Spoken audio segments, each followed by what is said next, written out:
Yo, what is up? What is up? What is up? One time for your mind. Why does everything look so small? Oh my man, my whole crap is messed up. Hold on. Be right back. Even though we're not lagging, huh? It doesn't matter. Getting out here. Give me 1 second. Be right in there. What am I fighting? Let me stay in here.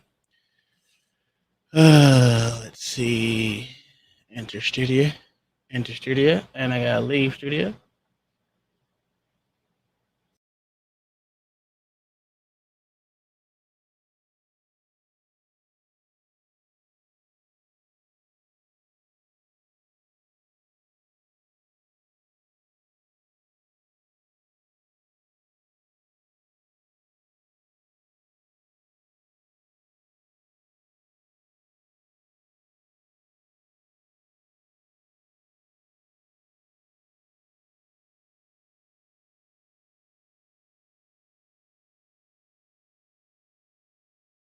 Well, we're gonna bring me back in for right now. I gotta fix this other fucking computer.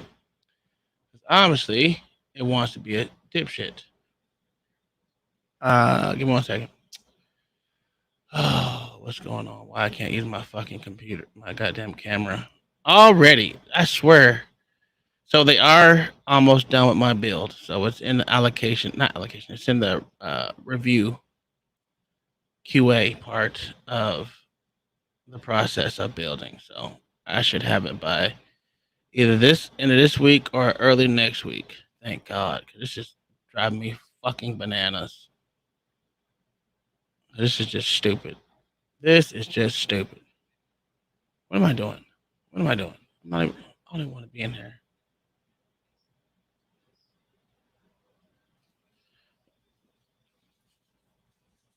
Hold on 1 second, guys. Some reason my I don't know what the hell is going on, man. Send task of that because it's not even working. It's not working.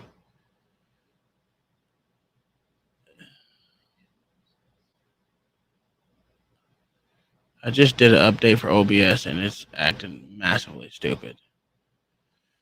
Of course, once again, like always, I don't know why all these things are running.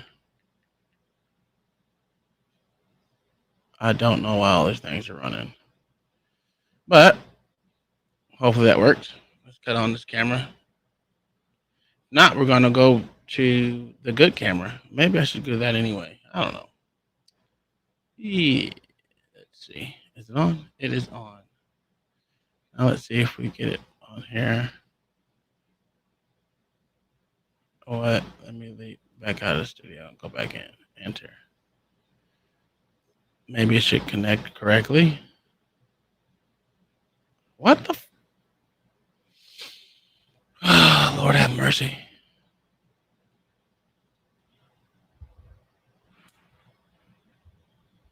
Oh.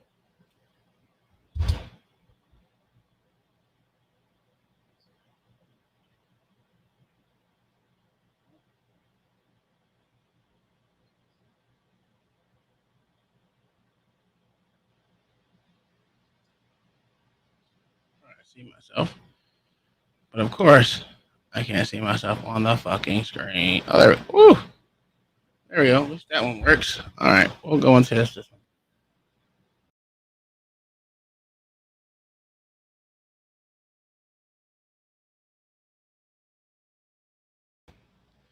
So we're gonna be on this camera, which is supposed to be the good one. There we go.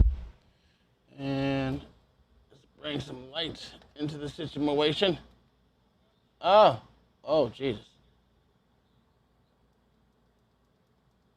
There we go. That'll work. All right. Welcome to the dang live stream. We are here. I don't know if y'all can hear me. Can you hear me? 1, 2, 3. Okay, cool. Uh, I don't know what's going on with my fucking camera. It just wants to be stupid. So we go to the one I don't never use. I can actually close this. Oh, that may have been the problem. Is that the problem? Oh, Okay, that was the problem. Yeah, that was it. All right, we fixed that. Okay, so what's going on, everyone? I didn't check my email. I don't know if anyone sent me any conspiracy theories. Let me look at that. Let me go to my email, see if I got any in the repertoire. Give me 1 second. Close that. Email. Go there. Get out of here. Get out of here. Let's go. What? Of course, it doesn't show myself live. Of course it doesn't. Of course. And it says I'm live. All right, cool. Let's make sure you can hear me. And there we go. Okay. So today is Conspiracy Wednesday, of course, the best day of the week, in my opinion. Let me go ahead and send this to the whole group. There you go. I don't care. Best day of the week. I went down a rabbit hole before I went on stream. I don't know why I did it, because I knew I was going to, bring the videos up. And a lot of people don't like the videos. I don't really care. I like them. I like them myself. So, can you drop the link, Sweetie Pie? There's no big lead up today. There's no lead up. I don't have any preconceived videos to watch. Preconceived, meaning I already watched them, so I already get my opinion on them. So let me go. All right, yeah, supposed to be checking. All right, supposed to be checking my email. So let's go with the email. Let's see.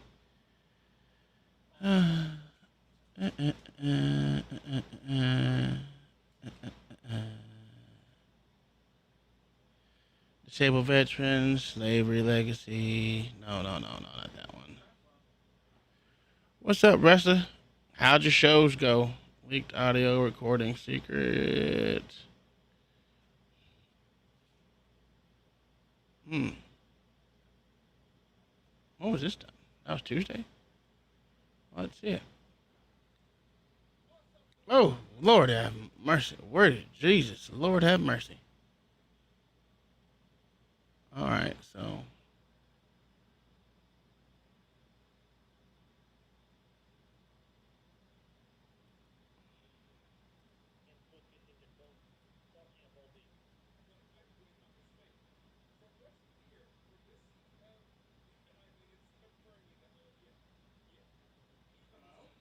Yes.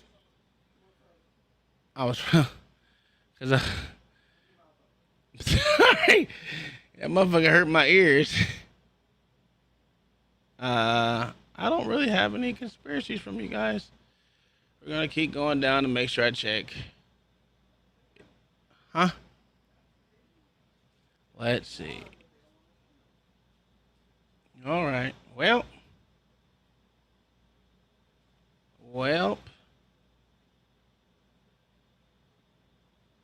In that case, oh, I think we watched that one. We watched that one already.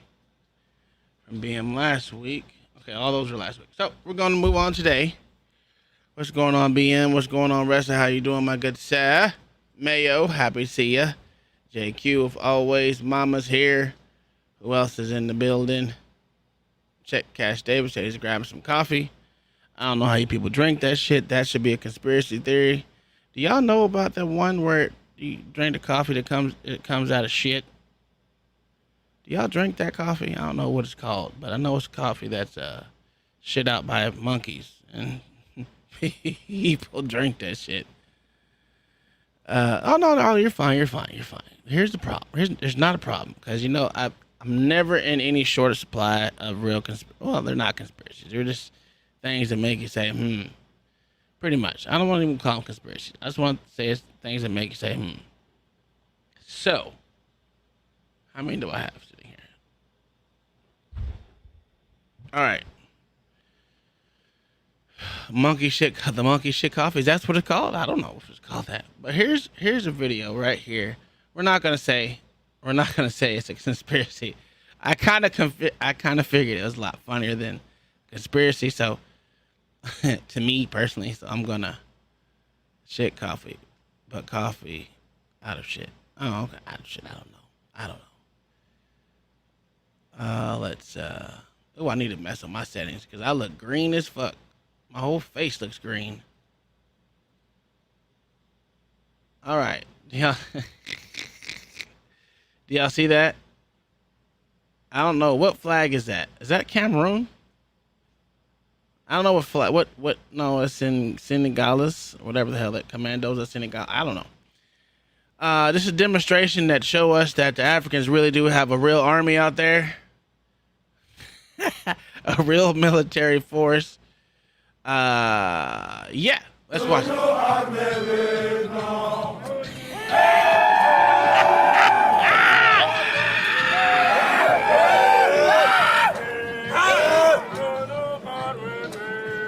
Can someone explain to me why they're carrying so much shit? Who the fuck carries that much shit into a battle? I know it's a demonstration of their military might and power. I see it.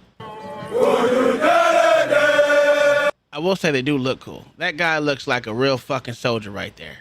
He looks like a real fucking soldier right there. Boy, mean. He's black. He has on gloves. Man, he looks like a mean soldier right there. It's a trained killer right there. Look at these people. They have our weapons, our munitions.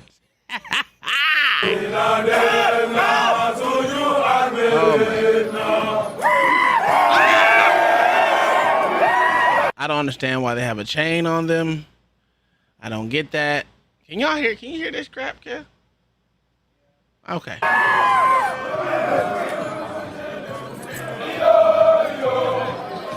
What's up with the knife thing? I don't know what the knife thing is.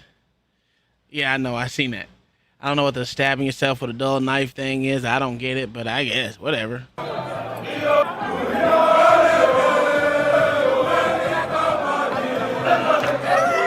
motherfuckers look like Ghostbusters. Who you gonna call? Uh-oh. Ain't no crawler.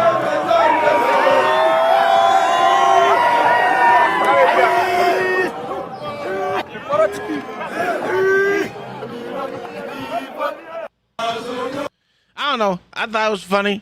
I think I'm gonna put that in my repertoire every time I see what is his name? What's his name, babe?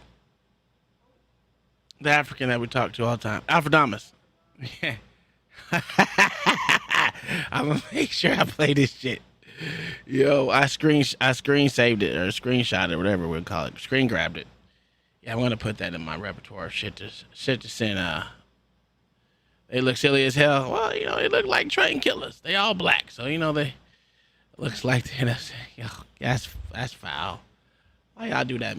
Listen, they don't look like real soldiers to you.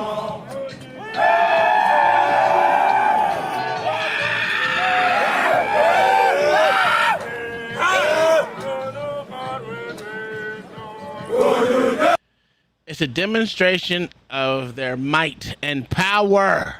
That is conspiracy right there. That's true conspiracy. It's conspiracy. I will say that. What is this?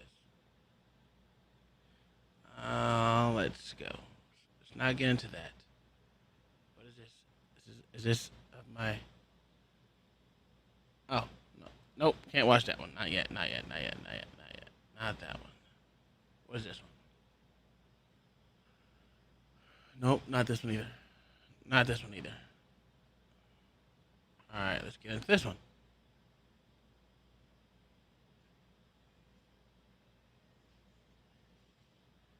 Oh yeah, not that one either. Not that one either. Sorry guys. I'm going down the list. Nope, nope, nope. Nope, not that one either. Jesus Christ, I can't play none of these videos.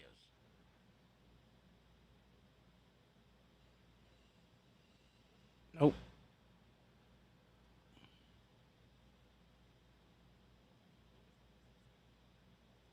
Oh, that's good. That's pretty good.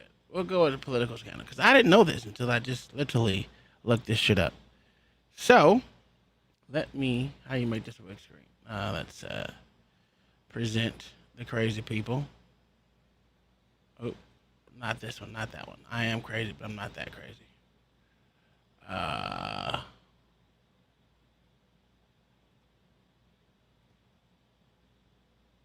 Did anyone know about this political scandal? I don't know about it, but maybe someone else can. Someone else would know about it more than me. Political Scandals, Part 5. The Naira Testimony. On October 10th, 1990, a 15-year-old girl who was... How old were you then, Mayo? Because I know you were like 10. I mean, you're like 27 then. So as a 27-year-old, do you remember her giving this testimony? publicly identified with the name Naira, gave a harrowing, tearful testimony that recounted an event in which Iraqi soldiers had taken babies out of incubators in a Kuwaiti hospital and left the children to pass away. Her story was corroborated by Amnesty International and the testimony was widely publicized. It was mentioned multiple times by President George H.W. Bush and United States senators to help rationalize the US government's decision to back Kuwait in the Gulf War. However, it was revealed in 1992 that the testimony was completely fabricated. And Naira was in fact the daughter of Saud al-Sabah, the Kuwaiti ambassador to the United States. Her testimony was organized as part of the Citizens for a Free Kuwait PR campaign, which was run by an American PR firm, Hill and Knowlton, for the Kuwaiti government. After the liberation of Kuwait, reporters were given access to the country and noted that Iraqi troops almost certainly had not stolen hospital incubators and left Kuwaiti babies to die. Amnesty International reacted by issuing a correction, with Executive Director John Healey accusing the Bush administration of opportunistic manipulation of the international human rights movement. All right, so Mayo, I know you know more about that than I do. I just got the 1 minute synopsis of what the hell was going on. Is there a way that you can actually come up and tell me a little bit more about it? Because you're a full grown adult then. Which country did they do this in? This was in Kuwait. This was in Kuwait. And they said the Iraqi soldiers was coming into taking children out of the incubators and leaving them to die, is what they said. But this is something that people said. I don't know. I know nothing about it, but I thought it was interesting. I was just going by it, you know. I thought it was interesting to pull up. I don't know. I actually wanted to look more into it, but I didn't.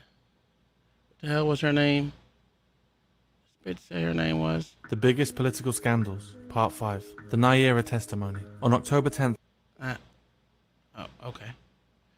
What's going on, Mayo? Your mic is muted. Yeah, play the beginning of that again. All right, cool.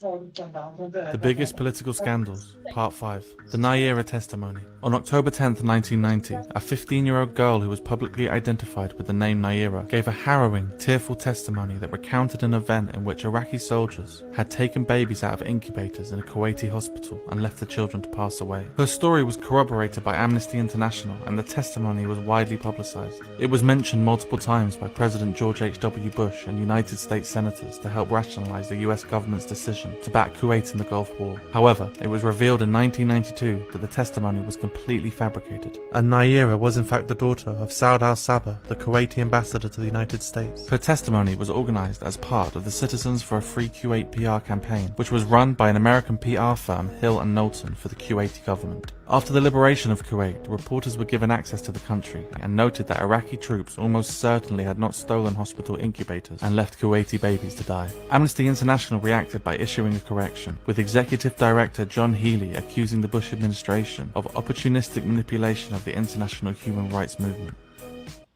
The biggest... Okay, so that was it on that. I actually got her testimony if you want to hear it. I was like, okay. Did you know that's how the Kuwait war jumped off? Pretty much, I guess. That's not how it jumped off. Well, they say it was a Gulf War conspiracy brought to you by Naira's testimony. So It wasn't. okay. Well, I was a child then. I wasn't in. Yeah, we wasn't had the 82nd had already landed there in. in April, or I mean in early August. Can you explain to me or us that what was the Gulf War conspiracy? Well, I guess it was not a conspiracy, but the Gulf War thing was about because most of us don't even know. Like I was shit. Well, I know the oil, but in 1990 I was fucking 10. No, I was 8. Sorry, I wasn't 10. I was 8. Iraq went into Kuwait, invaded Kuwait. Hmm. Right? They were not very nice Mm. to the Kuwaitis. Kuwait had done nothing wrong. And Iraq's always been jealous of Kuwait because the amount of oil under a very tiny country. Mm. And So. Iraq went through Kuwait, pretty much walked through it. Because I think they were the second largest army in the world at the time. Oh, The really? Iraqi army, yeah. I didn't know that. Yeah, either second or third. I mean, it was huge. Even that's a big thing. Even being Yeah. second or third, that's a fucking huge. Yeah. You know. Well, and then the Iraqis started lining up on the Saudi border. Oh. And you knew that wasn't going to happen. That's what happened. Yeah. So that's what's got us into the war in the Saudi in Kuwait, huh? Yes. Well, Iraq. Yeah. Per se. The first one, part 1. Part 1. So, well, they have this thing. I want to play it. It's called the Gulf War Conspiracy. And I thought it'd be interesting to look over and view a little bit, I guess. I mean, I don't, like I said, I know absolutely little to nothing about it because it wasn't big in my era besides my dad training a lot of people to go over there because he was a drill sergeant then. And he was field artillery. So, yeah, he trained a lot of soldiers, per se. That probably did nothing. I don't know. But, hey, what can I say? He was a drill sergeant then. Yeah, I know. Thank you for repeating what I said behind me. Okay, so, what is this? No, this ain't it. Yeah, this is it. So, this is what they said. Mr. Chairman and members of the committee, my name is Nayira, and I just came out of Kuwait. While I was there, I saw the No. This wasn't weapons of mass coming to the destruction, hospital sir. with guns. They took the babies out of the incubators. Took the incubators and left the children to die on the cold floor. Yep, that's me. And you're probably wondering how I got here. Well, that's not actually me. I'm just the narrator. Okay, you all know what happened. August 1990, Iraq invades Kuwait. The world watched in horror as Saddam's army plundered its defenseless neighbor. The United Nations rallies the troops. Hello, Desert Storm. Coalition forces race in to save the day. Iraq is bombed for 42 consecutive days and nights. Iraq's army, navy, and air force are effectively wiped from the face of the earth. The coalition loses less than 300 troops, ending in a resounding coalition victory. But this story isn't about the Gulf War. This story is about a 10th grade girl and at So that shit really only took 42 days? I thought I heard it was less than that. It was 3 days, sir. 3, that's what I said. That's what I said. Yeah. I said I heard it was less. It was less than 3 days. Okay. But, yeah. So do you think we should have intervened? Yes. Oh, okay. Why you say that? Now, while her testimony was Mhm. false, Mm-hmm. the story is not incorrect. Your story's not incorrect, you say? Correct, sir. Okay. Well, give us This a little is detail. this is nothing that she witnessed herself, Mm-hmm. which is how they're portraying it. But Iraq did loot Kuwait pretty much clean of anything that wasn't bolted down. So in other words, it was a territory skirmish. Kind of same with. It was a robbery. No, same difference. Whatever you want to call it. Whatever you want to call it, because it's the same thing what Russia's doing with the Ukraine. I would think it would be a territorial skirmish that we didn't have no part to be in, if you ask me. Until they lined up on Saudi Arabia's border. Why do we have an affinity for Saudi Arabia? That's where we get our oil. Well, not that we don't get all of our oil from there. We have No, our but own. we did then. We got most of our oil from them then. Is there a reason because we didn't want to tap our own strategic oil reserves or our own shit? We much rather buy from other people. It was too expensive at the time Mm. to tap our own. Okay. Interesting, if I do say myself. But let's go on with let's hear what they had to say. Because this is news. This is new information to me. I didn't have to study the Desert Storm and none of that. I just went with newer shit. At the time, the largest foreign media campaign the United States has ever been subjected to. It's been said, dating all the way back to the ancient philosopher Aeschylus, the first casualty of war is truth. To get perhaps any people to support a war 8,000 miles away, in a place few have ever heard of, a certain narrative, a certain story must be told. That story would be told by a young Kuwaiti American high schooler, and her name was Naira. Naira's story would be repeated constantly on television, radio, and at dinner tables in the months leading up to the Gulf War. Her story captured the hearts and minds of everyone who heard it. Naira would deliver testimony before a congressional caucus. Her story was of a young Kuwaiti American living in Washington, D.C. She had spent her summer vacation between 10th and 11th grade back in Kuwait, visiting her sister who had just had a son. While on holiday, war broke out, and while her family fled, she stayed behind to volunteer at a hospital.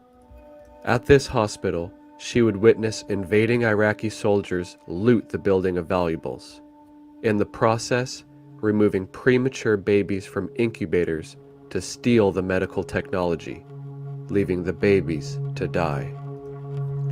It was brutal, heart-wrenching stuff. But there's just one problem. That never happened. There is no doubt that the Iraqi Ba'athist regime was an awful one, that Iraqi secret police did indeed commit massacres against Kuwaiti civilians during the short-lived invasion. But Naira's version of events, at the time confirmed by Amnesty International and Human Rights Watch, would later be retracted by both. Before the war, Question: Saddam... Why would it be retracted if it actually happened? It just didn't happen the way she said it. The babies being stacked on the floor didn't happen. Oh, just parts of it didn't happen. Yes. and all this information was gleaned from the Kuwaiti Minister of Health who escaped. Okay. Saddam Hussein was treated as an ally of the United States for nearly a decade, serving as a proxy fighter for Axis Iran.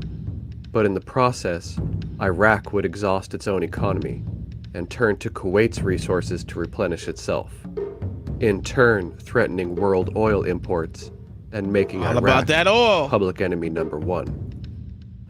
To sell the war in the Middle East, it was necessary to convince the world that former ally Saddam now embodied evil, and that the oil fiefdom of Kuwait was a struggling young democracy. With its vast resources, at the time 10% of the world's oil reserves, Kuwait deployed its U.S. ambassador, Saud al-Sabah. Sabah would hire 7 firms to work on Kuwait's behalf, among them Hill & Knowlton Incorporated, one of Washington, D.C.'s largest public relations firms. Every big media event needs a hook. An ideal hook evokes a strong emotional response and sticks in the memory. In the case of the Gulf War, the hook took advantage of rumors already swirling. In style, substance, and mode of delivery, It bore an uncanny resemblance to England's World War I hearings that accused German soldiers of killing babies. This hook would be delivered on October 10th, 1990, by a 15-year-old American Kuwaiti girl, known only by her first name. Nair. So in other words, just false flagging like always. Isn't that how most wars start off, with false flags? No, sir. The invasion actually happened. Well, I didn't say the invasion didn't happen. I just said it starts by a false flag. It didn't start by a false flag, sir. The invasion actually happened. That's when the war started. Listen, I get it. Maybe that wasn't the right way. Yeah, no, most real wars are started by, you're talking about a skirmish between two sister countries. Really, it's not really. I mean, they used to be the same people at one point in time. There's no genome difference between them. Just saying.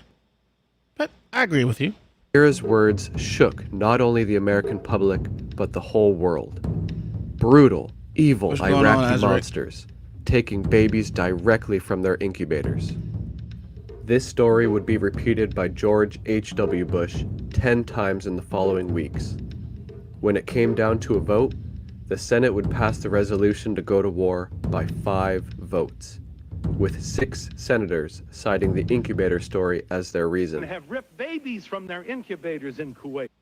Now, at this point, it's easy to assume the American government had tricked the world into supporting intervention. But the only conclusive evidence points to other, outside influences. For Naira was no ordinary girl. In fact, she was Kuwaiti royalty. She was the daughter of the ambassador, Saud al-Sabah. Hill and Knowlton would coach Naira and arrange her testimony in what would appear to be a congressional hearing. But a congressional hearing, this was not. It was the Congressional Human Rights Caucus, nothing more than an official club of politicians, a caucus that was generously funded by Hill and Knowlton. This caucus was housed entirely inside the Hill and Knowlton building. Lying under oath to a congressional hearing is a crime, but lying inside the building of a public relations firm carried no consequence. Now, lying may not have been illegal, but buying was. At first glance, Kuwait hardly looked like the sort of country that deserved defending, even from a monster like Saddam. The tiny but super rich state had been an independent nation for just a quarter of a century. All right, I got you. When in 1986, David. the ruling al-Sabah family, yes, Naira al-Sabah's family, tightened its grip by disbanding the National Assembly and firmly establishing all power in the bejeweled hands of the ruling emir. In its media campaign on behalf of the Kuwaiti government, Hill and Knowlton would enlist a non-profit called the Citizens for a Free Kuwait. It's impossible to say who created it, but it is possible to say who funded it. Citizens for a Free Kuwait would receive nearly $12 million in donations, but only 17,000 of which would come from actual people. The rest... That sounds about right. Hey, did you hear about? Okay, this is kind of off topic from what we're talking about. Did you hear about how much did you see that what is he, O'Keefe now, since that's his new website that he's using now, where they the donations were sent to were sent to Democrat parties and all those politicians underneath other people's name that never happened through those people, but it came through outside people in the name of. Yeah, that's That been was going on for years. Crazy. I mean, that one guy from the Fugees just got implicated in a scam like that. Yeah. Or well, not implicated, convicted. Yeah. So Yeah. thing about this one is they can't convict all those people because there's people that never knew that they even gave that much money, or supposedly had gave that much money, but it came from regular old people in their name because they donated once before or twice before, meaningless numbers. But they used their name to say that they donated 15,000, 87,000, 46,000, 89,000. I was like, God damn! You ever watch Breaking Bad? No, I have never watched Breaking Bad, sir. Okay, sir. They show how it's done on there very well. If anybody's ever watched Breaking Bad, because they were raising money for the main character's cancer treatment. But what they were actually doing was funneling drug money to themselves through hackers. Sounds about right. Who would create, $10, $100, $500 donations here and there. Yeah. Old ladies, they said this old lady did 56 donations in one day. Yeah. 56 donations in one day. The fuck out of here. She was in her goddamn 70s. But, she donated to the tune of $89,000, like $300, some crazy number. How many of those voters from nursing homes? Nobody's ever looked into that. Well, it wasn't so. For that free and fair election. The judges they didn't have any standing to go back and look at those numbers. No, why would voters have standing? Yeah. If you don't have any proof of it, there's no point they don't need to go back that far. I mean, even though it was that year, like 3 months ago, they need they need to go back. Free and fair election. We all know that. Would come directly from the state of Kuwait, nearly the entire budget of which would be paid to Hill and Knowlton. By law, the Foreign Agents Registration Act should have exposed this campaign to the American people, but the Justice Department, for unknown reasons, chose not to enforce it. 9 days after Saddam's army marched into Kuwait, the Al-Sabah government agreed to fund a contract under which Hill and Knowlton would represent citizens for a free Kuwait. Its activities alone would have constituted the largest foreign-funded campaign ever aimed at manipulating public opinion. Following the war, human rights investigators from Amnesty International would try to confirm Nayira's story, but could find no witnesses or evidence to support it. It's difficult to find the exact source of where the story came from. The earliest mention of incubators comes from a cable from Kuwait's health minister in exile. He would later go on to claim that a fleeing Kuwaiti doctor told him Iraqis hauled sophisticated equipment such as dialysis machines back to Baghdad. Among the equipment taken were 22 infant incubators. But by the time the story had been posted by Amnesty International, the number of incubator units had been inflated to 312. When Amnesty International went to Kuwait and tracked down this doctor, they would find he was actually a dentist, and he would deny ever having any communication with the health minister. Yo, that's In our hospital, my colleague, who is a native Arabic speaker, went along there and interviewed the doctors, and he was able to speak to people who said that they had been on duty at that time and that this incident didn't happen. But you're not trying to paint the Iraqis as being saintly soldiers. There were atrocities. There were very many atrocities, and the atrocities were largely committed by the secret police units. That happened. Yes, for sure. But babies and incubators? Did not. Whenever reports demonstrating a lack of evidence were presented to Hill and Knowlton, company representatives would respond uniformly every time, stating, "This conclusively demonstrates that there were incubator atrocities and confirms Nayira's story. Case closed." Most reporters, apparently feeling burned by spreading the story without checking the facts, preferred to let the incident just fade away. But isn't that what they always do?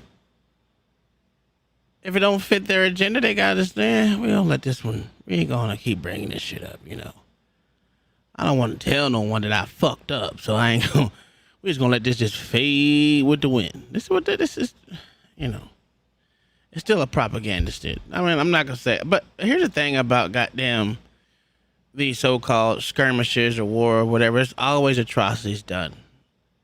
To take over land, you have to do some atrocious shit.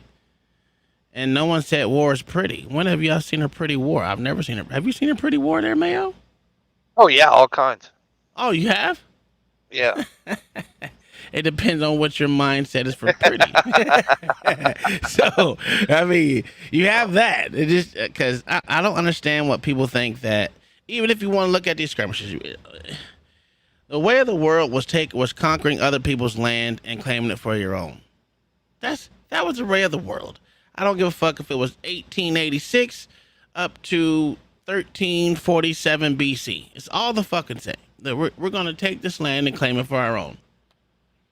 And if you can't defend your land, it's not usually yours. That's how I look at it. I mean, that's my outlook on it. If you can't defend your people or your land, you're just conquered people. Not yours. Yeah. It's not yours. You just conquer people. I mean, I get that. Well, the thing about us now in this day and age is we look back and we frown upon the things that happened before, like it was like some real atrocity when it really wasn't. I mean, it was just the way of the world. That was literally the way of the world. So, I mean, I don't get it, but we have those people that are holier than thou that have never done anything wrong. We want war over dead babies and at the same time have the most abortion in the world. Yeah, that's a fact. That is a fact. Oh my God, that's a fact. There, check Cash David. That's a fucking fact. I know it sounds wrong, but it's the fucking fact. I can't stand that thing's wrong. That shit's just taking my eyes off everything. I can't do it. But yeah. Some have speculated that Naira was never even in Kuwait at the time. She wasn't. We know that the bitch story was there is, lying. in its entirety, a fabrication. When the details of Naira's family name and Hill and Knowlton were revealed in 1992, Kuwaiti officials conducted their own investigation. Their findings were in line with others, that there were no credible witnesses or evidence to support the incubator story. But what about Naira? What did she have to say? She became a politician. After that day, she would seem to vanish without a trace, until she would re-emerge 28 years later. It is unconfirmed, but surely she would be in attendance at her father's memorial service when he passed in 2018, pictured here at the appropriately named Kuwaiti Diplomatic Institute. Although the woman in the picture is simply listed as other senior foreign ministry official. And finally here in 2020, speaking at the American International School in Kuwait, still confirming her story. During this Human Rights Caucus, who like me witnessed atrocious acts by Saddam's army. Look at this bitch. Look at this lying bitch. That no 15-year-old girl should, or any 15-year-old should see. Perhaps it was true all along. Oh my God. And people couldn't find her name because they didn't know it was actually Shaykha Naira Saud al-Sabah. We may never know, but regardless, with or without Naira's testimony, America would most likely have gone to war anyways. The United Nations resolution had already decided that. But when it came down to a confirmation vote in the Senate, a shocking discovery was made. That with enough money and enough promotion, one story can control public perception, whether that story is true or not. See? I tell y'all, Adam and Eve. Eve always fucked men up. But their claim that those 6 senators would have changed their mind, not based on that story, is it's bullshit. Yeah. Yeah, I mean, I get that. Motherfucker, we are a war. We're a war, not torn, but we're a war inept country who likes to be in that shit. So they're not pulling the wool over no one's eyes, I don't think. All right, that was pretty good. I'll get. I mean, that's that was good information. Shit I didn't know before. Because I guess I didn't really want to know. I didn't want to know how it started, but I guess Nope, that's not it. What are we doing? What are we doing here? What are we doing here? What is this one? Oh. I just want to let y'all know. I really, I'm gonna bring this video over here. I just think that this dude looks fucking creepy as fuck. And I just had to play it for you guys. I just want to play it for you guys because y'all know how much I love crazy looking Satanist people. You know, because some of them people look crazy. Let me see. Let's present this shit. Let's present this shit. Back to our old love affair, tickety-tocky. Look at that motherfucker. Look at that motherfucker there. Ain't that your preacher you like there? No, sir. That's one of the guys that needs a Gulfstream so he can be closer to God to pray. You know what I'm saying? Look at his eyes. Commercial. You said that it's like getting Go into ahead. a tube. Go ahead. What was you gonna say? Have you ever seen that video of him and the other preacher discussing why they need private yes. jets? Creflo Dollar. Yes. This is why I stopped. This is why I stopped listening to TV fucking preachers. Cause the preaching for profit, and he lied to us. We were supposed to have Trump for another 4 years. God told him that. You know what I'm saying? Sheesh. Here we go. But look at this motherfucker's eyes. With this a bunch is crazy. of demons. Why do you think that? No, listen to me just a second. Not the people. The main reason is because of the need of Inside Edition. You got to get this now. Hey, you listen to me? My wife thinks Inside Edition is, oh yeah. Oh yeah.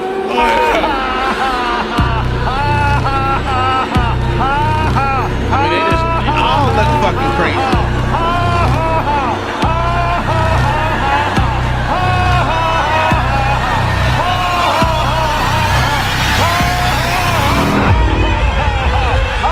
That's a good video right there. What is this? Let's look at this one. For nearly a decade, unaccompanied children have been suffering in the shadows. And I have to confess, I knew nothing about their suffering until 2021, when I volunteered to help the Biden administration. I discovered that children are being trafficked through a sophisticated network in a large-scale, multi-billion-dollar child trafficking operation that is run by bad actors seeking to profit off of the lives of children. That's not a conversion. Otherwise known as the Catholic Church. But that's not a conspiracy, right? They put underneath the conspiracy. Oh, that's fact. That's a fucking fact. That is a fucking fact. I don't know why they said. Let's see. Let's watch it. No one wants to see me insult any of you rich, beautiful, overprivileged celebrities. So no ordinary people at home wants to see that, because you're better than ordinary people. And you know it, and they know it deep down. I'm not going to start picking on things you've done. Some of it immoral. A lot of it illegal. Oh. But if we've learned one thing, it's that famous people are above the law, as it should be. So I'm not going to be like the terrible things you've done to get here tonight. The street and Clooney. I'm not even looking at Katie Holmes. Damn. Do you know? Sir, I'd like to defend Katie Holmes for. Oh being my cute. God! Why would you want to defend Katie Holmes? Because she's cute. No, she's not. The fuck out of here. You said Katie Holmes is cute, but you were talking about the other people that wasn't. Oh my God, you're full of shit, Mayo. Sir, they named Meryl Streep and George Clooney, which neither of them I think are cute. So. Oh my God! So you picked the cutest out of the three? Is that what you're saying? Yes, sir.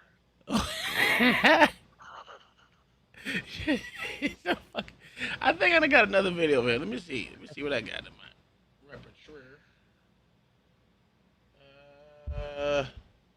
And if you do Katie Holmes, you can fall down the Scientology trail. Hold on, let me tell you about this. Oh yeah, that's true. She's a bitch. I don't know if is she still a Scientologist person? No, she was never a Scientologist. She was never one? No. Is that why he got rid of her? Yes. Interesting. He does not even have access to that child. He hasn't seen that child in like 10 years. I forgot he had a child with her, to be honest with you. Yeah. Which one is this? This is all right. Now, look at this bitch's neck, man. This is not normal. Look at Katy Perry neck. This is not normal. No, this is not normal. Katie showed her fellow. So is that frog people right there? I've never heard of frog people, sir. I've heard of lizard people, not lizard people, frog people. They're all the fucking same. You don't believe in lizard people? No. Have you ever seen someone's neck do that? Other than her. Come on, keep it real, Mayo. I'm doing it right now. You're a fucking liar, bro. I can't stand you. Fellow judges and all of America that she's able to puff out her neck like a frog. That bitch crazy. That bitch crazy. She's a frog person, lizard person, whatever you want to call them shits. I do believe it. You can't prove me otherwise. What are these fucking videos I got, dude? I don't even know what the fuck I have over here, bro. Oh. Hold on, we're gonna watch it because you know it's a conspiracy theory. Let's see. Let's eat. You know it's gotta be a black person. Percent believe it. I know I'm gonna lose followers for this, but I don't care. This is definitely the craziest conspiracy theory I believe in, and I'm gonna let him say it. Google was set up 18, 19 years ago. I knew about this before it was declassified. I'm just saying I have good sources.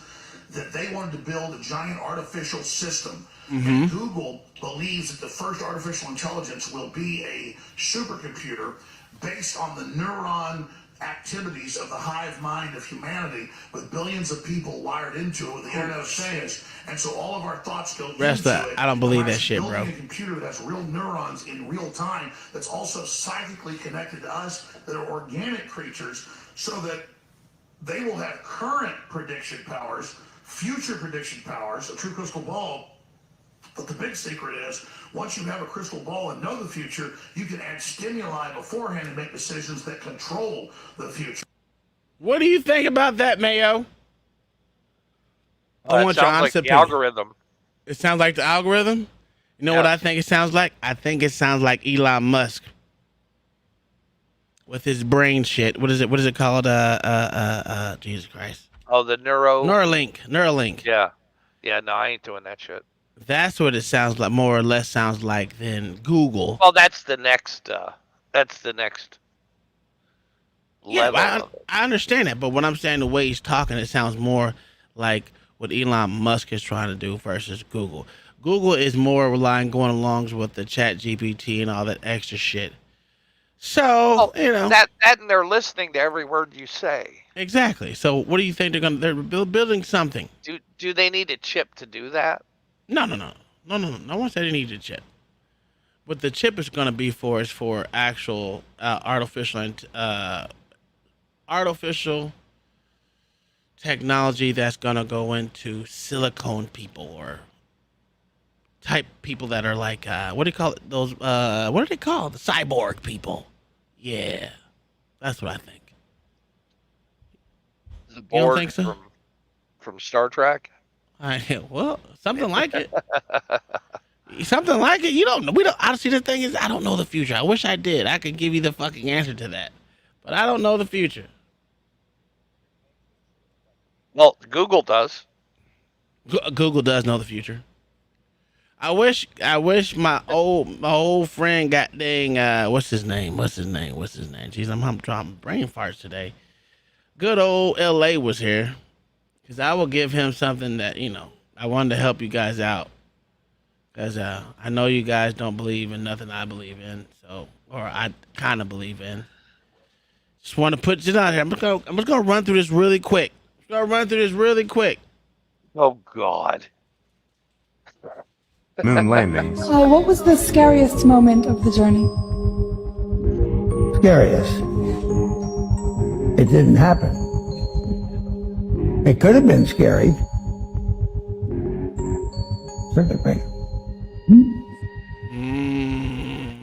Here comes the... And who is that, sir? I don't know what the fuck that is. One of them people that landed on the moon, supposedly. Then.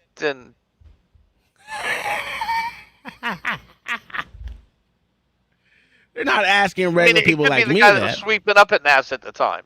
It could have been. I don't know. I'm just saying. And the scariest. Listen. Hey, notice. Okay, there was nothing about context.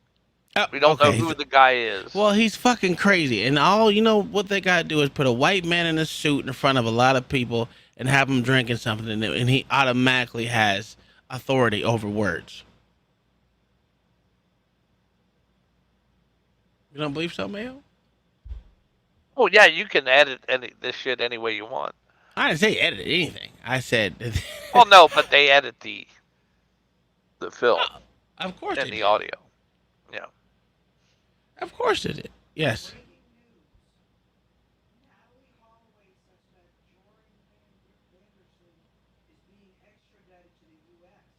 Who was that? I don't know. No.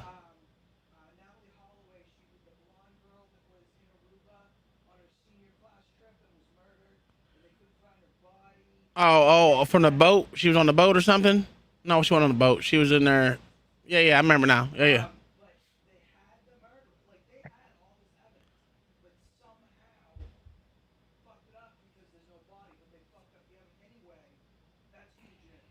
Oh, okay. So you can come on the mic and say that, 'cause I don't want to say it all of it. Okay.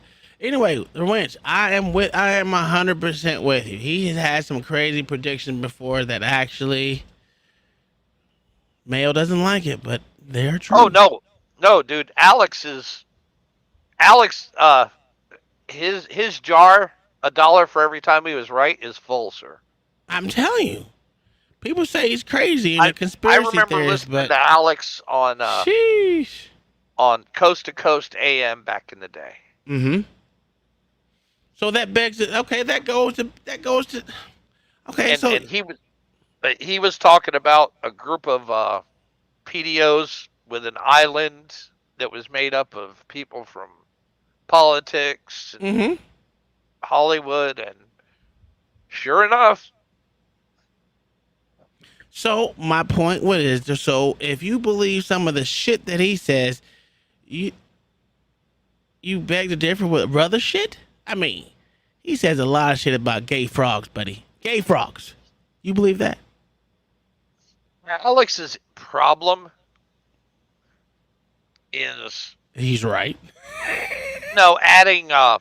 he goes a little bit too far in his predictions. But it actually came out to be true with the gay. I mean, the gay frog thing was actually true, though. No, it's actually not. It was. It was. No, yes, sir. it was. It was not turning frogs gay. What was it doing? It was making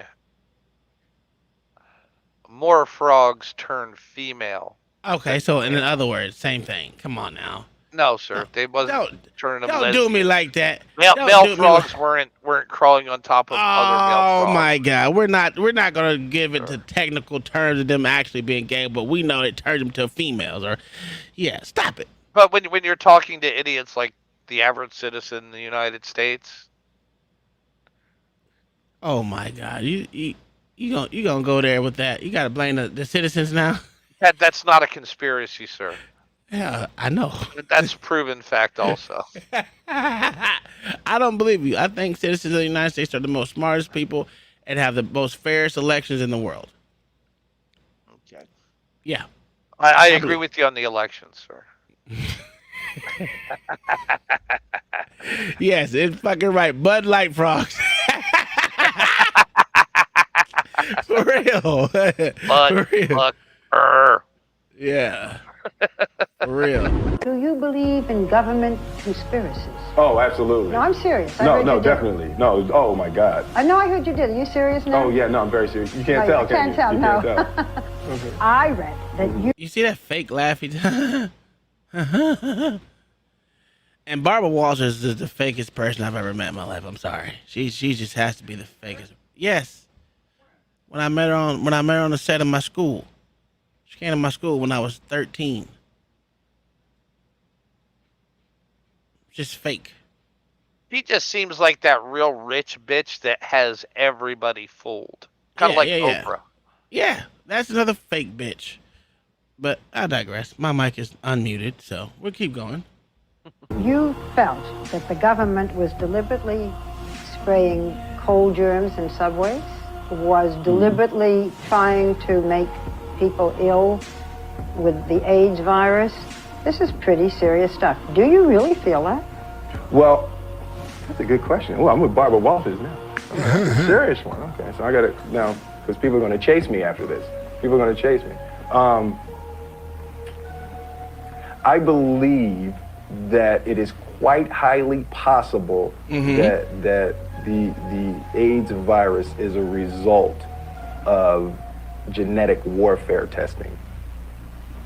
Ooh, that's a good one. What do you think about that, Mayo? Not really. It's a very poor weapon. Yeah, it's a long-acting weapon. In other words, a very poor weapon. But it's not saying that it didn't happen before. They just didn't make a good drug. I mean, a good virus. We all know it was created in the lab. It didn't come from monkeys. Yes, it did, sir. Oh, my God. Jesus Christ. You believe everything these motherfuckers say, don't you? No, sir.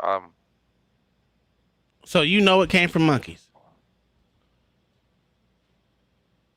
That's where the evidence shows, sir. Oh, okay. All right. Yes. Did it actually came to the United States on a French steward for an airline. How did it come? Have you ever seen the movie and the band played on, sir? No, sure didn't. I don't watch old movies with white people in it. Okay, it's actually a very good movie about the beginning. I mean, they literally they could have stopped AIDS in the United States. They tracked it down to the guy who brought it here. And the like 4 people he gave it to. How did they know, though? Did they walk around with microscopes on them to know that they're Mayo? Yes, sir. There was an entire department of the health department created to track it. Okay, but again, how do they know who brought it here? Because they traced it back.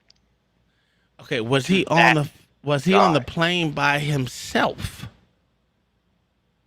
No, sir. It was part of his job. Oh, it was part of his job to research that? No, sir. Okay, because I don't know. I've never seen the movie. Explain it to me, because I don't know. I truly don't know. All right.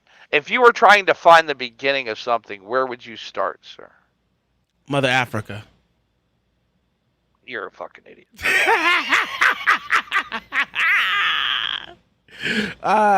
You will find. Well, it depends. Because right now we're a sickness. Okay, if I was to find a sickness, I would go through blood. Why? How would I know? You're looking for the origins. Oh, okay, I get that. Of it, yes. You're looking on how it came to be. In other words, you're looking at contact, sir. Your contact tracing. Okay, I hear what you're saying. That's how they did it. Okay, so how do they know it came from that specific person even with a contact? Because they tested him for it too. Did he have it? Yes. Okay. But how did... And everybody that he had sex with magically came down with it. Okay, cool. And the people they had sex with. And the people they had sex with. Okay, cool. I hear you with that. Yes. If it was never found in the human genome before, How did they get it? That's what novel viruses are, sir. Okay. They jump from animal species to human species. It's not unusual. Well, it's not. It takes a long time for that to happen, sir. Yeah, sir.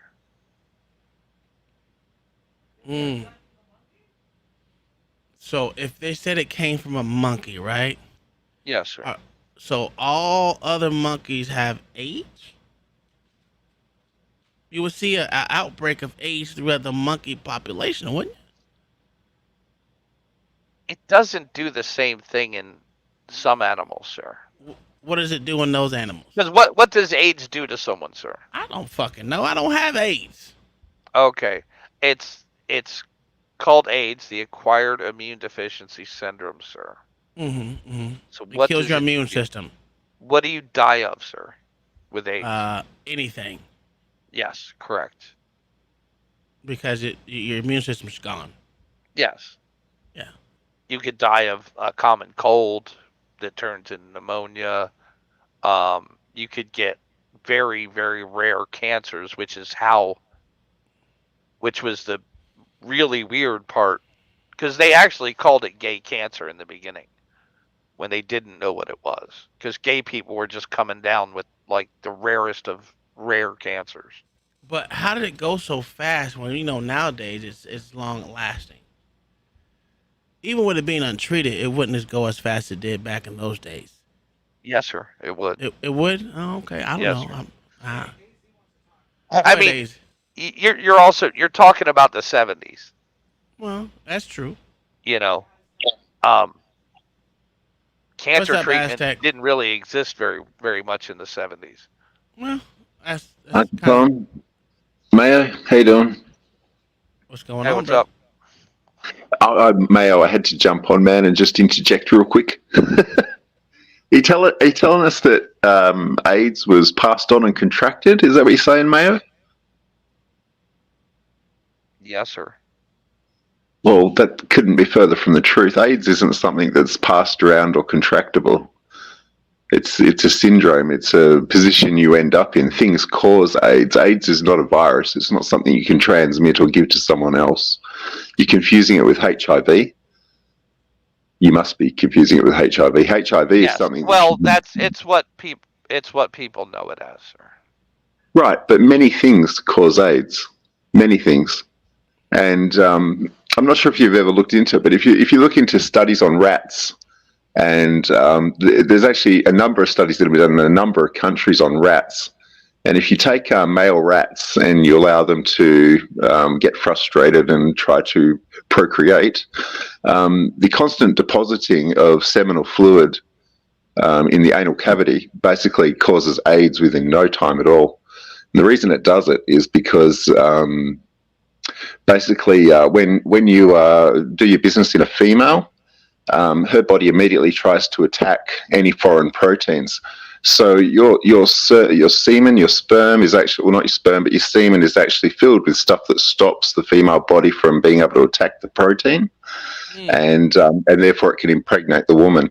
But when you're taking it in the backside, what happens is your colon actually absorbs any moisture whatsoever. So every time you take a load in the backside, no matter what you are, female, male, human, animal, the body absorbs it straight away, and it's a foreign protein that can't be attacked by the immune system.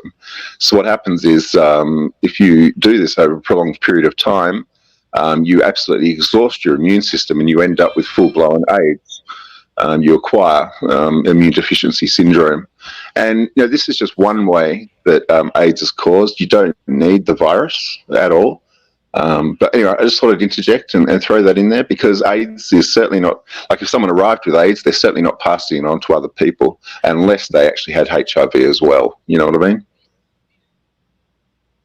Well, yes, there's all kinds of ways that your immune system can be compromised. Yeah, Hey, yeah. I learned some shit today.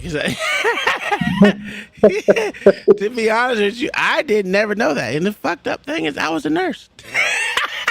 Right. Yeah, because it's not politically correct to acknowledge the most common cause of it. That's the thing.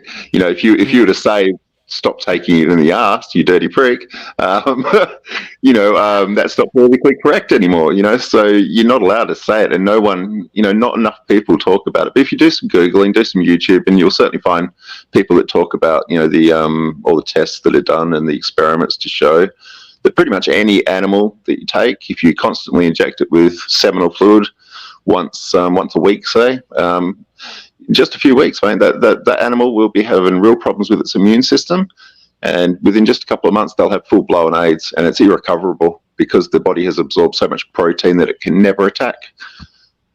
Well, it tries to attack, but it exhausts your immune system. But so if someone did arrive, years ago in the Americas with AIDS, they'd have to be HIV positive. With HIV, they came with HIV. Right. That's what it'd have to be. Yeah. Oh, like I said, it's very interesting. I did not know that.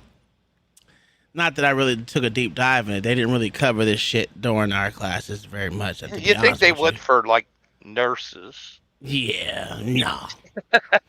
Well, yeah, they definitely should. I mean, I've even watched homosexual people debating, like a decade or two ago, and some of the arguments they were making was that it's not their fault that if a man and a woman get together, it causes life, and yet if a man and a man get together, it causes death. It's not their fault, and that people needed education to use condoms and stuff to avoid death from having homosexual relations. And I always found it extremely contradictory that they want to say it's a natural activity, and yet the result of doing it is death. It just, it's crazy. And yet we've all had to accept it and say, this is fine. Oh, yes, they can have their rights. And, oh, yes, let's accept this and embrace this in society. And yet it kills people. It's absolutely crazy. They traced it, the main spread of it, down to bathhouses. Well, and the gay community fought to keep them open when the public health departments were trying to close them down. That's fucking very interesting. I've never known that. You didn't know that. And the band Played On is a great movie. No, they when I say we briefly went over it, we literally, because I was going for to be a mental health. We don't really get it. I mean, I did my time in the ER, but it was short lived. I mostly wanted to be in mental health. Yeah, I only knew about immuno. Go ahead. No, the first people to die of AIDS in New York, there is a island where it's the Potter's Field for New York City. Mm-hmm. And they were buried at a depth of 14 feet on that island, all by themselves. Interesting. Because they didn't know what it was.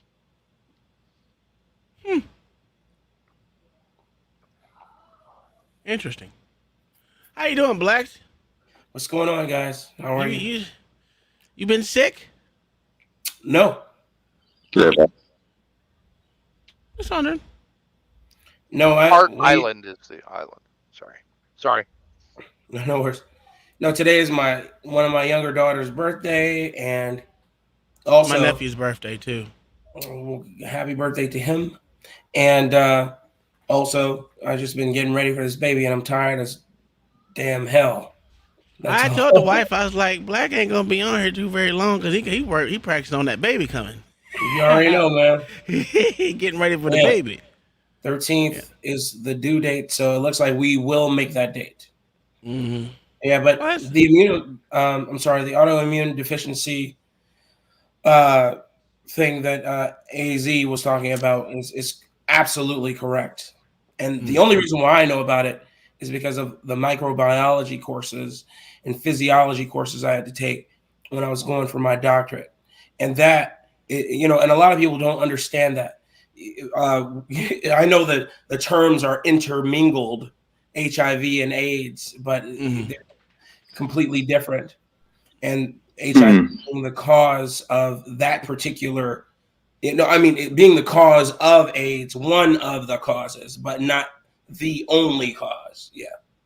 Yeah, that's right. Yeah. Like, yeah, I'm not saying HIV is real, and if it goes untreated, you'll certainly end up with AIDS. Definitely. But what people don't realize is, the vast majority of people who end up with full-blown AIDS and never had HIV at all. Yep.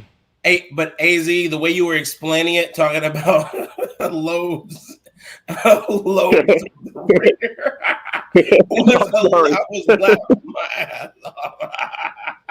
I mean, shit. The thing about a good teacher is how you captivate a person. That made it interesting to learn. So that's how I've always learned. If you can make anything interesting to me, I can retain it. Yeah, that's true. It's only when you. But hey, that was a good. Yeah, you broke it down to dumb shit to me. So hey, I got you. We on the same wavelength now. And guess who was in charge of that in the U.S. too? Dr. Fauci. Dr. Fauci. Yep. Oh, surprise! Yeah, surprise! Still going for that vaccine cure. Yeah. That dude, man. That guy. As the cures are working, I mean, they're doing a bang up job. Pfizer's doing a great job. Moderna, all of them are fucking doing an outstanding job. Man, dude, their stockholders are very happy with them. Oh, for sure. They made a killing. Outstanding job. They made a killing by killing. killing viruses, sir. Viruses. That's what I meant. They made a killing by killing viruses. You are absolutely correct, sir. By killing people. Absolutely correct. Killing people's viruses. Yes, exactly. Yes, that's right. Killing people that are the viruses. That's right. Yes. Yeah. Always a good thing. Nah, but yeah, let's continue with Will Smith before he became woke. Will Smith. American agents? Absolutely. Will. Our next presenter starred in Netflix's Bird Box, a movie where people survive by acting like they don't see a thing. Sort of like working for Harvey Weinstein. You did it. I didn't. You did it. In this room are some of the most important TV and film executives in the world. People from every background, but they all have one thing in common. They're all terrified of Ronan Farrow. He's coming for you. He's coming for you. He didn't laugh. Look, talking of all you perverts, it was a big year. It was a big year for paedophile movies. Surviving R. Kelly, Leaving Neverland, Two Popes. Shut up. Shut up. I don't care. He doesn't look happy at all. Hey, you know, I remember that is the only time I tuned in to watch any of those god-awful award shows, and he was just giving it to him. And I remember how people were just not laughing because it was such truth. All these pedos, boy, they are something else, man. Something else. I fucked up. Go ahead. And they invited him back to do it again and again. Hasn't he done it 3 times now? Yeah. Bloody Fargo. Well, they got to make it interesting for some reason. I mean, somehow, because no one else wants to watch this shit. The last 2 have been a drag with him not being there.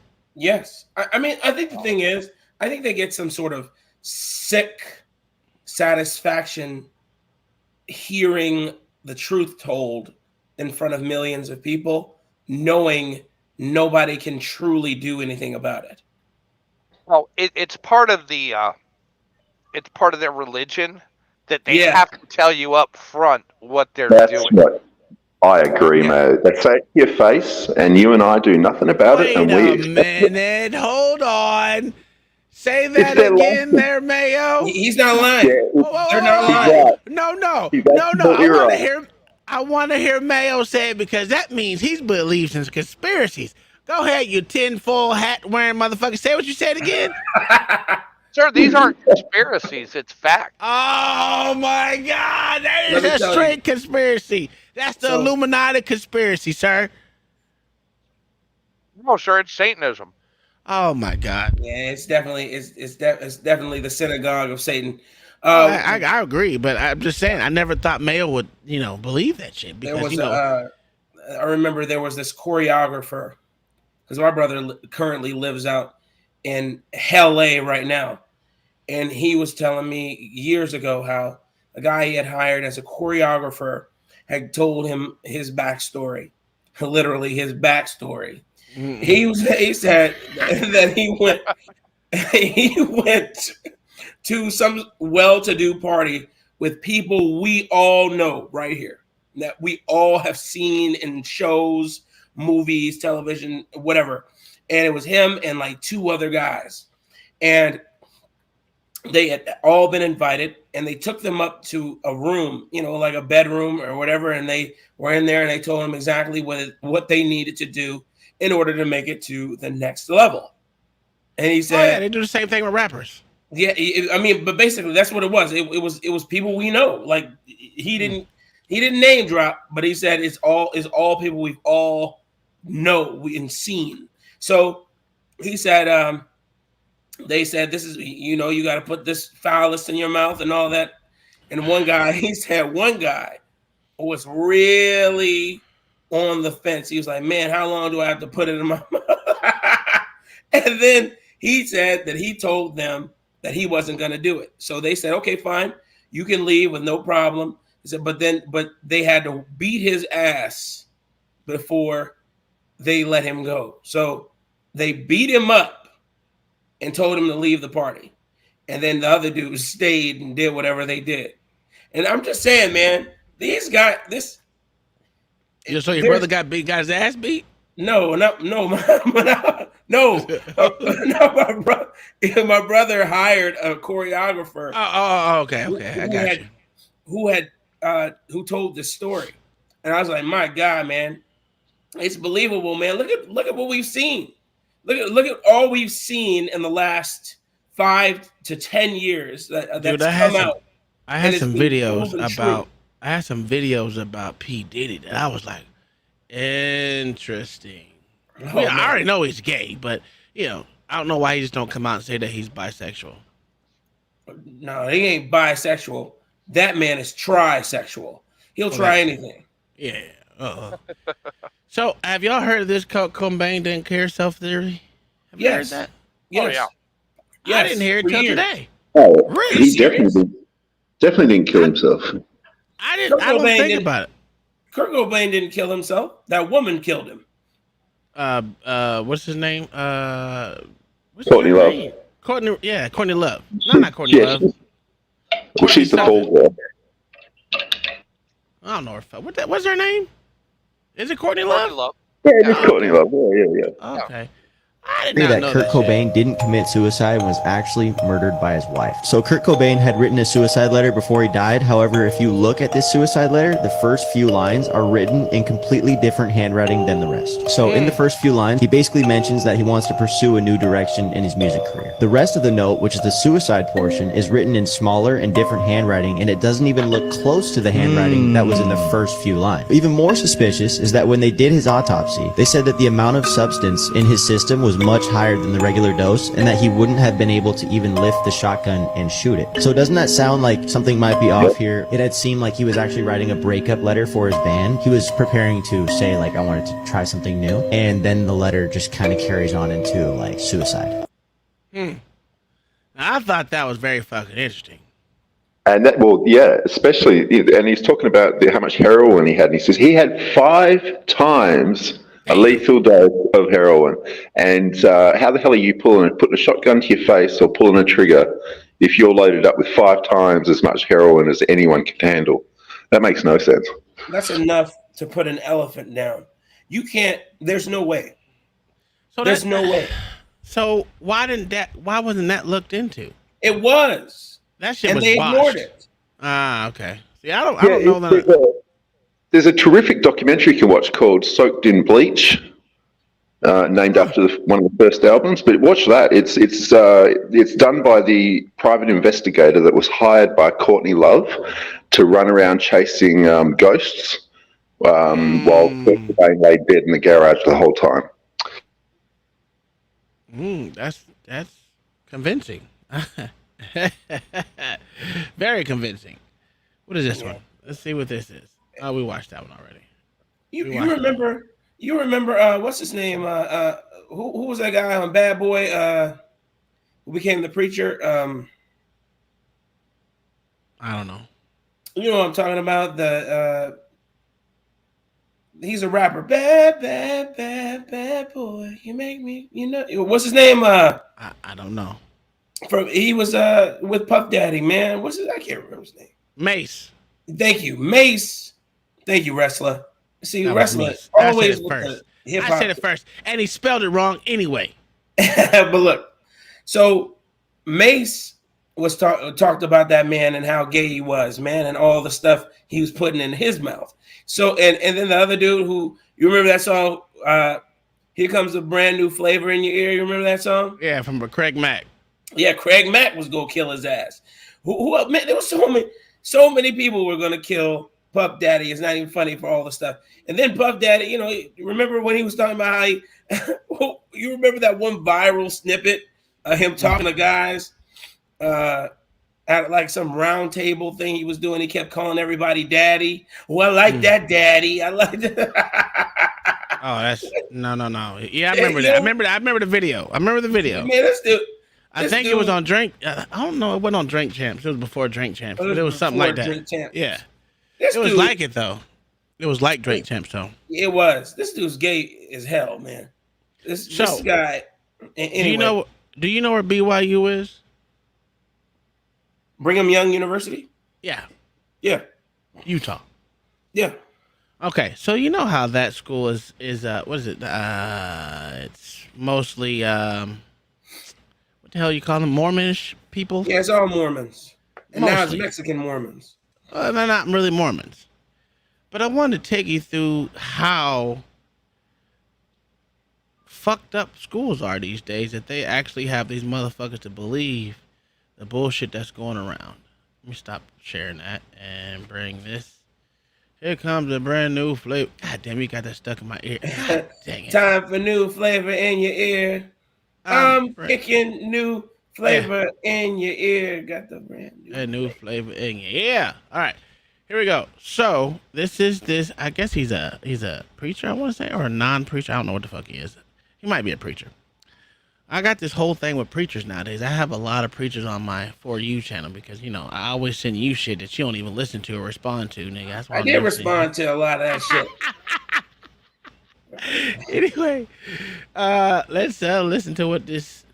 I think this is a conspiracy right here, man. Because once you convert these Christian Orthodox schools or whatever into what you want, that's when you know your country is gone. It's just crazy. Well, You say a trans woman is a real woman? Orthodox school. I don't know. Trans women competing in women's sports. Should that be banned, or do you think people just need to be more tolerant? I don't know. I haven't thought about that too much. A trans women. Grab your motherfucking balls, nigga. White people are just gone. Listen, what's wrong with you white males there, Mayo? What's wrong with your people? Mayo, I know you're there. You may be getting some water, but you're there. What is wrong with your people? That's easy. Competing in women's sports. It all started with RuPaul. Settle down.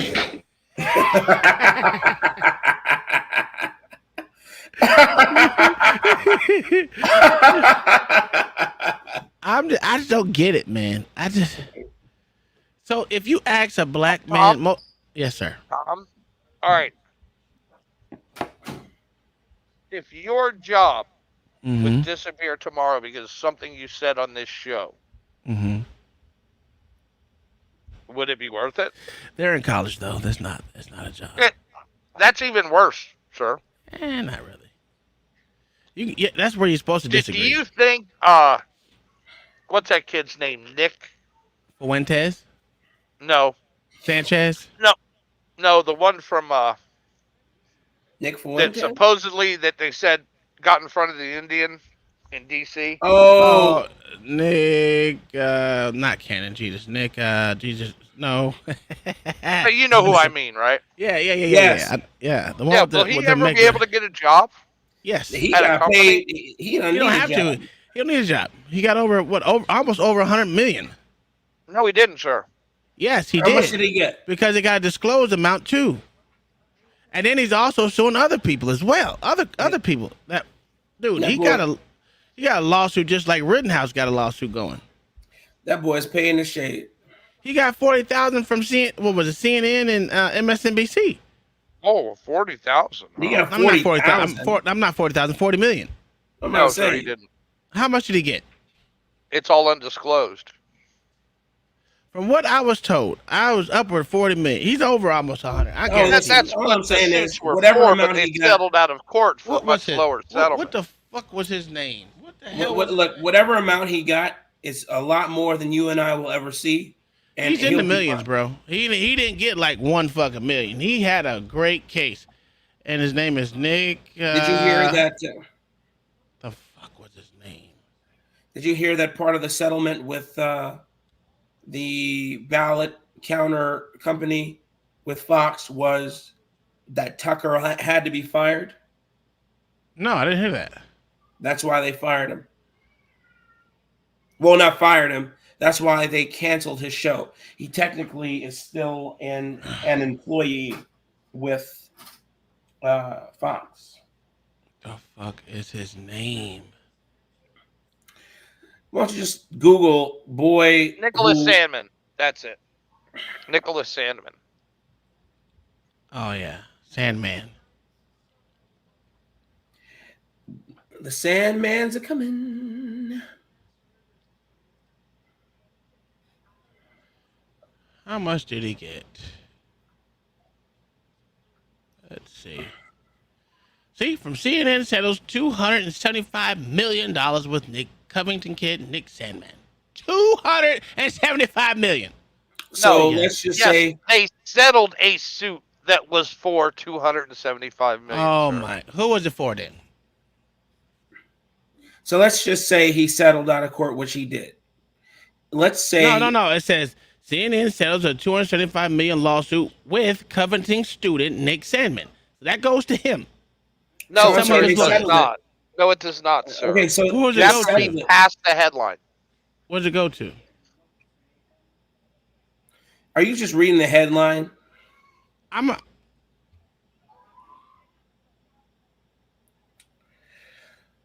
Here comes the brand new flavor in your ear. I'm kicking new flavor. Brand new flavor in your ear. If you talk to lawyers, these suits are settled for pennies on the dollar. Fox's suit wasn't settled for pennies on the dollar. So No, that was because just they fought it in court and it went to. That's They because settled. they fought it. Yeah. So who did, no, so okay, so who did the money go to? sir, when you sue somebody for $250 million and you settle, Mm-hmm. you don't get that $250 million. Okay, you're saying he didn't get that amount. I'm not going to say that. I'm not saying that. I said him and his lawyers. No, sir, that's not what they walk away from the table with. That's what they he walk- said. What did they walk away with the table with? Maybe 75% of that. Yeah, Not 75% even. of Not that. even. Pennies You don't think on it was the dollar. 75% of that? Okay, No. look, I can't. I'm pocket watching like a mug right now with this guy. But listen, I think he didn't come out less than 75% of that. You don't think he did? No. I'm gonna look up. Well, what would be your percentage? You think it was less than 50? Less than 10. You think it was less than 10%? If you talk to lawyers, that's how these things usually settle. You think he settled only 10%? Wow. I don't think that. I don't think it was only 10%. That's how these things are usually settled. I don't believe it. I don't think it was that. But we'll see. I don't know. Well, we won't see. But That still. was just with CNN. We didn't even say all the other places he sold as well. Okay, so they had a massive lawsuit against NBC, ABC, CBS. So what's 10% of 250 million? It's what, 25 million? Sure. So 25 million, and then 40% of that goes to his lawyers. Sure, I agree with that. So, you know, let's put it like this: he ain't broken. He ain't worried about going to college. So he's still getting 15 million, give or take. Sure. So he's making some money. He made some money, man. It's 15 million, unless he's living lavishly, which I doubt he's gonna do. 15 million. That's a hefty sum. That's enough for him. Hey, I'm not complaining with it. I ain't complaining with 3 million. Give me 3 million for just standing there and taking someone beating a drum in my face. Yeah, I'll take that all day. Making me look bad? Hell yeah. Because I was giving a presentation. But I'm gonna go ahead with this video. Continue with this video. Should that be banned, or do people need to be more tolerant? At this point, with the world as it is, we just have to be accepting and love one another. That's a good answer. Well, let me ask something else. Is a trans woman a real woman? I'd argue so, yeah. Trans women competing in sports, think that they should be allowed to? I prefer not to respond. That's trans women competing. That was the best answer right there. I prefer not to respond. That's the best answer you should give. Don't give these fluff answers just because you're scared. Just say, I care not to indulge. In women's sports, what do you think? I don't know. I think it's a complicated issue. I don't think there's... Is a trans woman a real woman? Yeah. So if a man says he wants to be a woman, he can be a woman? Yes. Biologically? Yeah. Then what if I felt like I was a grandma or a mother? Would you say a trans woman is a real woman? Look, he has a podcast here in America, you know. So I mean, here in on YouTube. Yeah, I know who he is. It's a pretty decent podcast. It's all right. It's not bad. He talk a whole lot, but it's a good little podcast. So, what's the name? Chet Cash Davis sent me something. So I'm going to play that. It goes back to what we were talking about the first time, I think. Why is it not looking? Why I can't see it? He said, "What if I felt like I was a grandma?" Oh man. What the hell? Did I not? Oh, I sent it to the wrong people. Jesus Christ. Damn it. I'm like, why didn't I see that shit? There we go. Come on. There we go. All right. Be our guest. All right, here we go. Service to the test. What'd you say? I was singing Be Our Guest. Oh. All right, here we go. Oh, shit. Around your neck, Sherry, and we'll provide the rest. So toujours à l'audace. Why we only... I was told by a general, very active, very famous, I will not drop names, if people think that, I tell everybody, Tom, Chris, take it to the Lord in prayer. But the reason for the Iraqi war, the one that most people were, familiar with, obviously, and the Congress was told, that was superficial. The real story, and Tom, I'm going to give it right back to you, is what they were looking for. They were looking for a certain piece, if you will, the key, maybe one of the literal keys that would grant to them the technology of the ancients, and it was a fight behind the scenes between the special forces community of major countries to get a hold of some of these artifacts. Now, that sounds like something out of Hollywood, but remember this, Hollywood gets its cues from the intelligence community, and the reason they leak this information into the mainstream via science fiction is to pre-program you to the point where you dismiss it as just, quote, fiction, but then it's deep in your subconscious when they're ready to release the truth, they trigger and I don't understand all of the mind control techniques, but consider it a reserve data drop of information that they bring forth at the appropriate time and know how to activate the belief section or the beliefs section of your brain. So Tom, go ahead and share on Iraq, because I think that's fascinating. I was privy in the background, Doug, meaning in real time, to what was going on to that. That may sound mysterious, but I'm not trying to be baiting anybody, but I was. And the fact that the fight and the war was on for those artifacts and for DNA, and I think this is where it's going to get really fascinating. So why am I mentioning that? Because one of the things that we're getting. That was a jump cut. Who is that talking supposedly? I don't have a clue. This says the real reason why we went to the Iraq wars it's just something Chet Cash Davis sent me. He said soldiers without any markings entered into the Muslim and museums and destroyed artifacts. They could have taken them, but they destroyed them. Oh, that's false, sir. Oh no, there was lots and plundered. I thought there was more plundered and taken than destroyed, but yeah, there were. They destroyed the buildings, museums before U.S. soldiers got there. There was a lot plundered and put on the black market, and they were. But that's what Chet Cash Davis said. They went in without soldiers without markings. He didn't say what soldiers. He said soldiers. It could have been ours. It could have been someone else's. It could have whatever. I'm saying they didn't destroy. They just took, and then they put them on the black market. And the only reason why I know about that is because there were subsequent documentaries that came out talking about the provenance of all these artifacts and how they were trying to send them back to where they belong, etc.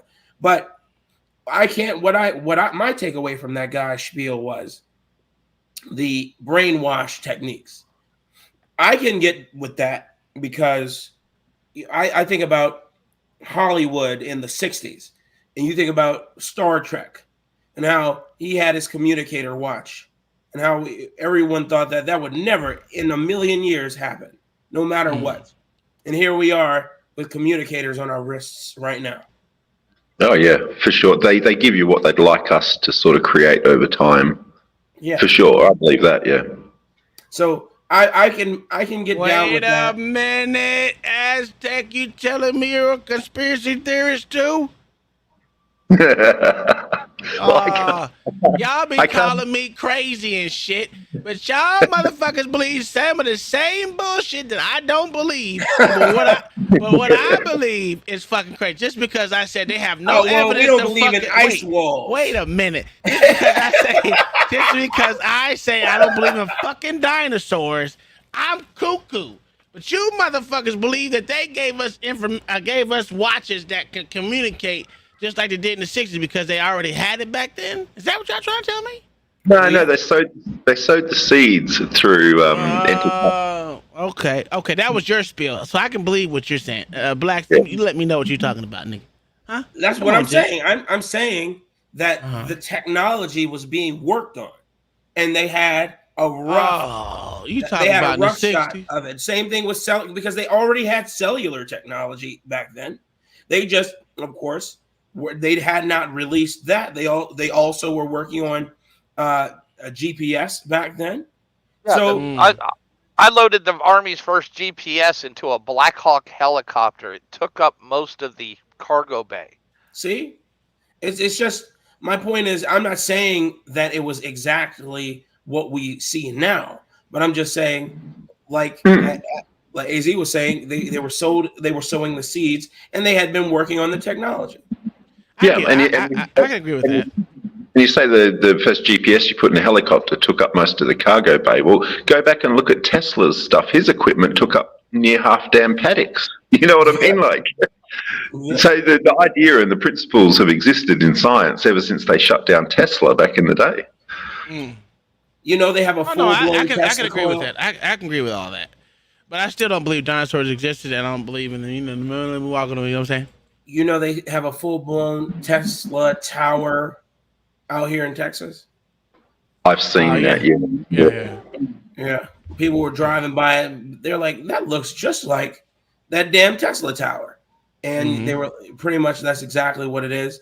I don't even know if they turned it on. I don't know if it works, but they sure are testing it. And, you know, I'm just saying, man, technologies of this caliber have existed for a long time. I don't know how long, but very long. And they didn't just pontificate and then come up with this in a fever dream. Somebody, there's some information that they have found that they have been using in their research.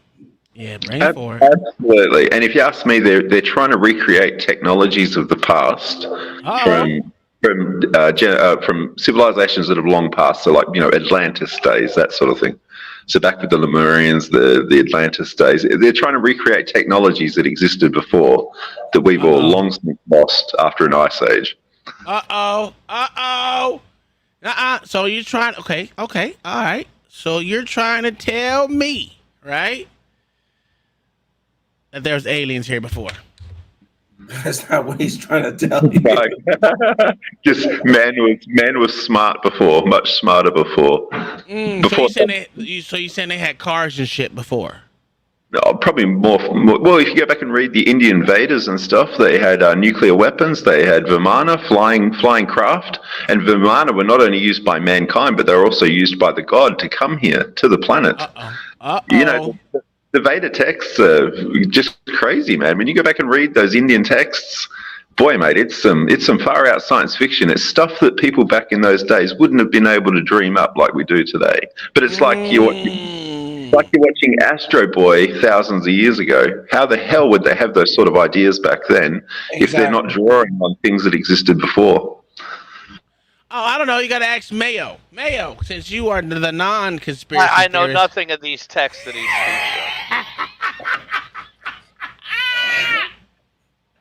of. Yo, I'm in agreement with Aztec. You know why I say that? Because here's the thing, right?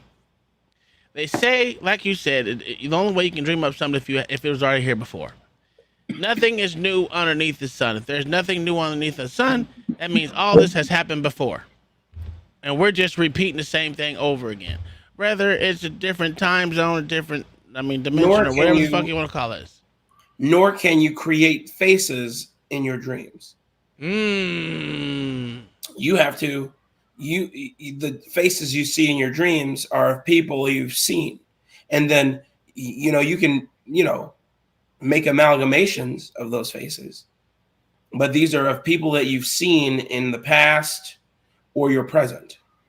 So you're saying all the murals I used to draw were actually people I've seen before? Because I used to draw people's faces from my sleep. Yeah. Interesting. I never knew that. Never took a deep dive in that. What do you think, Mayo? You non-conspiracy conspiracy? Well, that's not conspiracy. That's just. Oh no! Shut your ass. It's conspiracy. Go ahead, Mayo. That's not conspiracy. I think if they lived on the ice wall, they would most likely have had snowmobiles and not cars. Well, okay, they might have a snowmobile. You know what? We already heard Bergdahl's book where he said there was flying shit and they was beaming us in and shit. You don't remember that? You know I need to play it again for you, sir? Do I need to play it again? Admiral Byrd, sir? Yes, what? Didn't I say that? The book that his son forged and tried to sell. You can call it what you want. You call it what you want. After his death. You got to be careful with that because you got the true history of Admiral Byrd, but you've also got the very fictional secret diary of Admiral Byrd. They're two very different things. Yeah. Okay, so what actually happened there with Admiral Byrd? If you bring the truth to us, my good They sir. went there. No, shut your ass. I know what you listen. Get your. All right, tell us. Sorry, Mayo. Yeah, look. They explored Antarctica. That's what happened. Oh, yeah, and something did go wrong down there because a lot of servicemen died down there, and they lost a number of ships. So there was definitely something went wrong down there. But yeah, I don't know about all the rest of it. He hit a whole bunch of icebergs. That's why he lost a whole bunch of ships. That's common sense right there. That nigga hit a whole bunch of icebergs just like the Titanic, if you ask me. That's my conspiracy theories around that. But they did have boat shapes that are engulfed in ice right now that are still down there. So it could have been his ship. Why the no dinosaurs? That's what I'm curious about. How come you don't believe in dinosaurs? Because there's not one dinosaur in existence that But has he a believes complete in build ice stature. walls and. I am scared of Big Bird. Listen, it's okay. I'm not ashamed to say I was scared of fucking Big Bird as a child. What about all the fossils of dinosaurs though? Like, how's that not proof enough for you? They don't have proof of dinosaurs. They don't have any proof. That Yes, was sir, they do. That was an imagination of white No, people. sir. That's what it was. No, sir. Yes, it truly was. Yeah, it truly was. But they dig them up. No, they didn't dig up shit. They didn't dig up shit. They ain't dig up shit.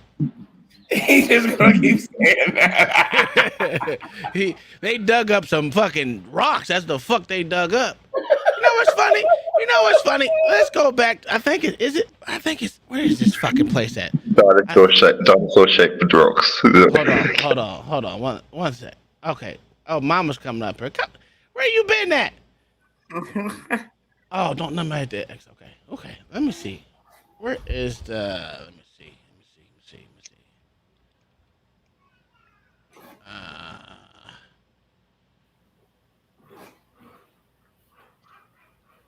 How you doing, Mama? I'm good. Hey, Mama. Hey, Mama. Hey, how is everybody? Good. Well, thank you. Good conversations you got going tonight. Well, that's what they got going on, and I'm just debunking their bullshit. Well, hi. I actually just read something to do with what Blacks was talking about the dream cycle. Uh-huh. And they were explaining that when you dream and you dream of a person, you actually see them the way that you saw them last. So if they were like 32 years old and that's how you saw them last, that's how they appear in your dreams. So it's all tied to the subconscious memory. And I started thinking about it and I thought, when I dream of people that I haven't seen in like 35 years, they look in my dream just like they did the last time I saw them. Exactly. Of course. Because you wouldn't know what they would look like 35 years later if you hadn't seen them. Exactly. But, they don't age. I had just never thought of it before. And when I read that article, it made me think, and I was like, that's interesting because that's exactly what I do. I may dream of somebody I haven't seen since I was 20 years old, but they're always 20 years old and I'm old, Well, what's funny on just to pipe in on that topic. If I ever have a dream about my kids are getting older now. A few years they'll be adults.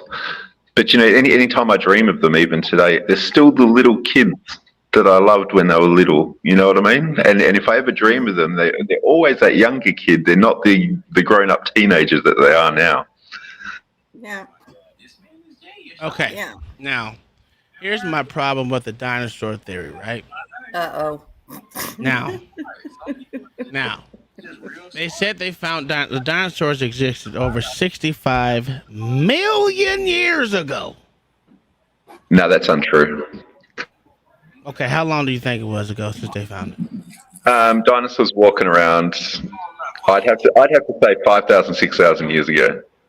I'm talking full size, proper size T-Rexes, the lot, Brontosauruses, everything. Well, that's not what scientists say, sir. So now you're going against scientists. Now you're going against the scientists. But hang on. But the reasoning for the age of dinosaur fossils is based on geology. So what they do is whatever strata they find the fossils in, that's how they date the dinosaur bones. And the way that geologists... they're carbon dating them, which is absolutely false. No. Yeah, you can't carbon date. You can't carbon date.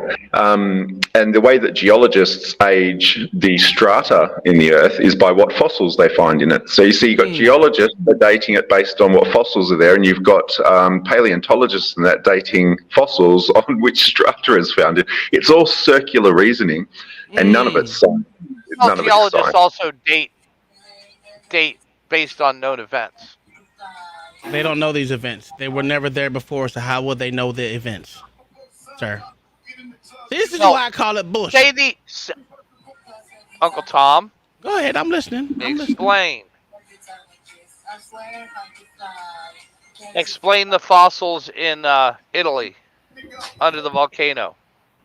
How did you see a volcano? How did they get Because bones? it's written about, sir. Oh, they're written about it. Where they write about it at? You mean Pompeii?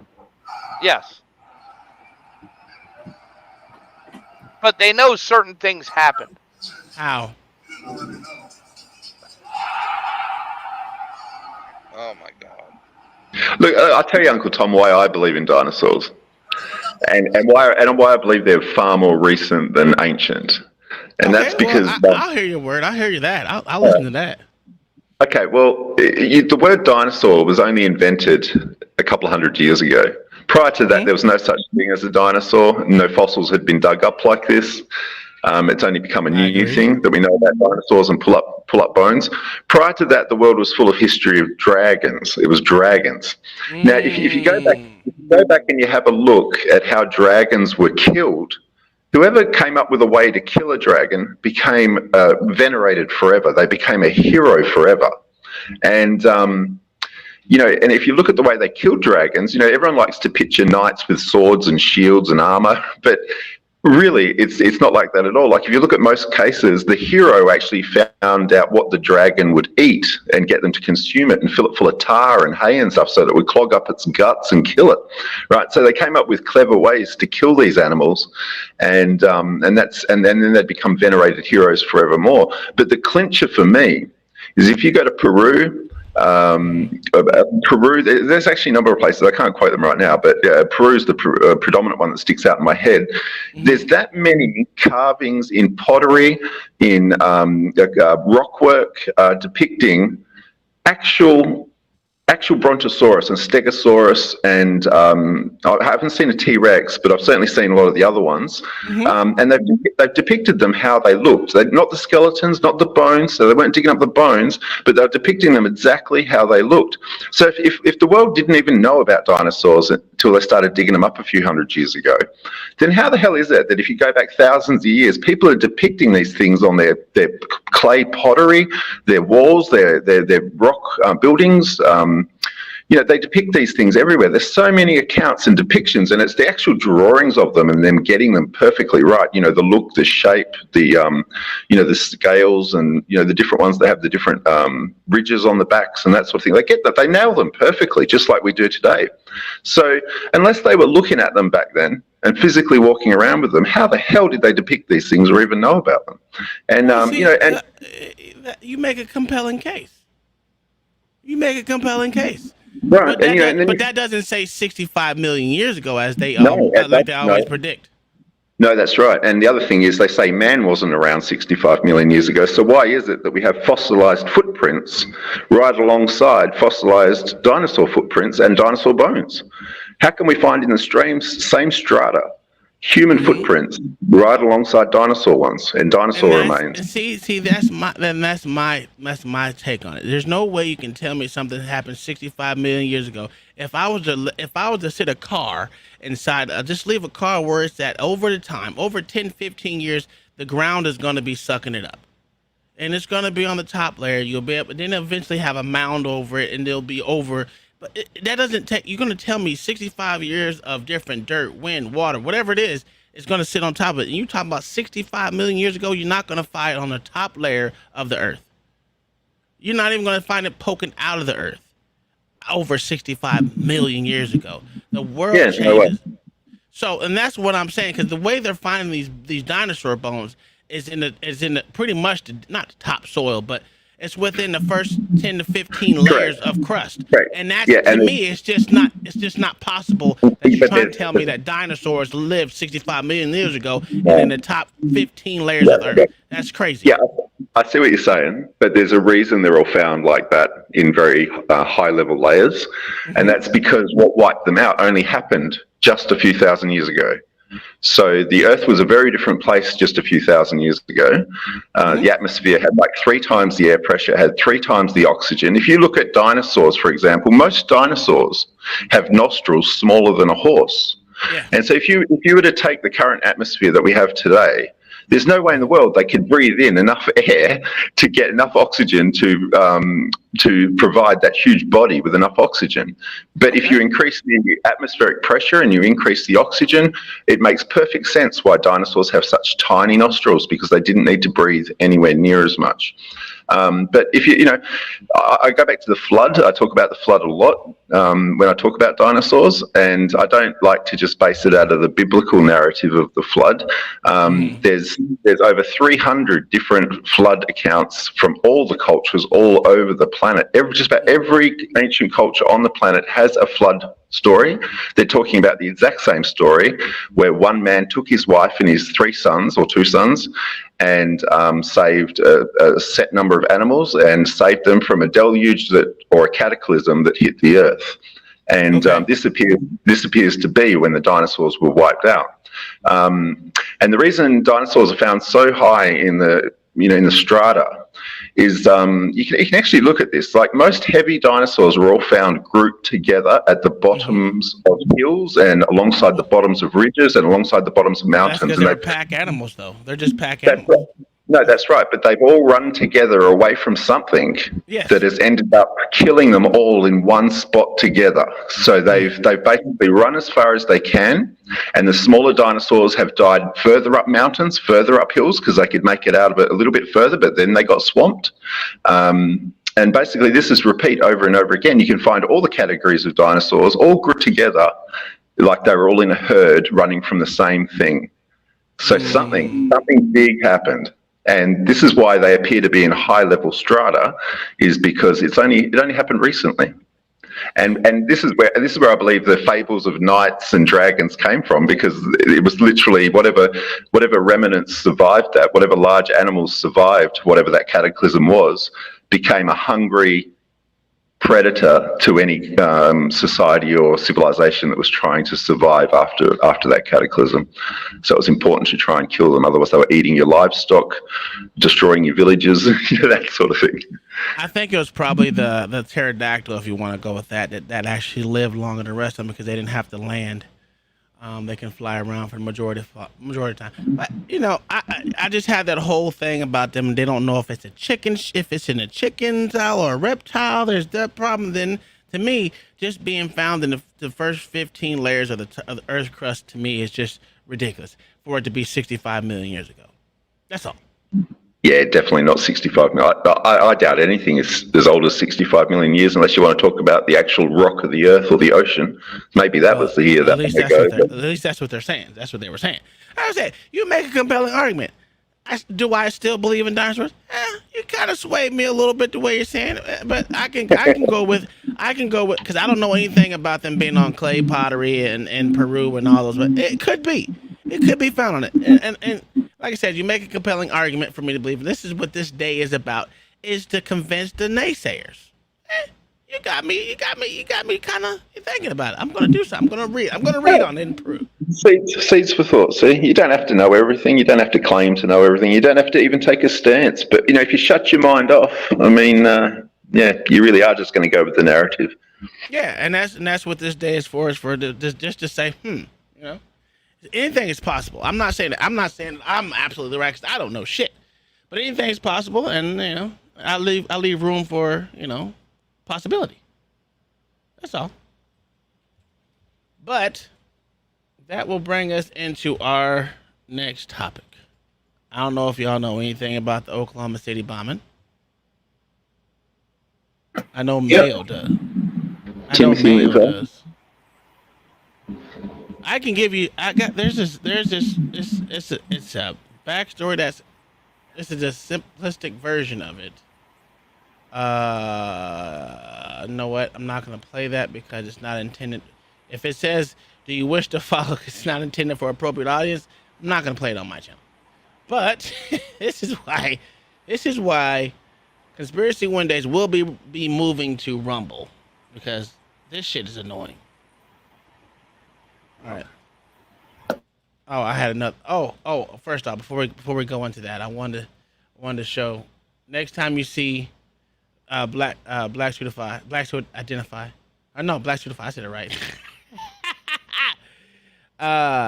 Here is something you need to share to Aphrodamus. I forgot to show it to you. This is a new one. I don't know if you've seen this one. Blacks Who Identify. Yes, sir. This is for you, your African brother Aphrodamus.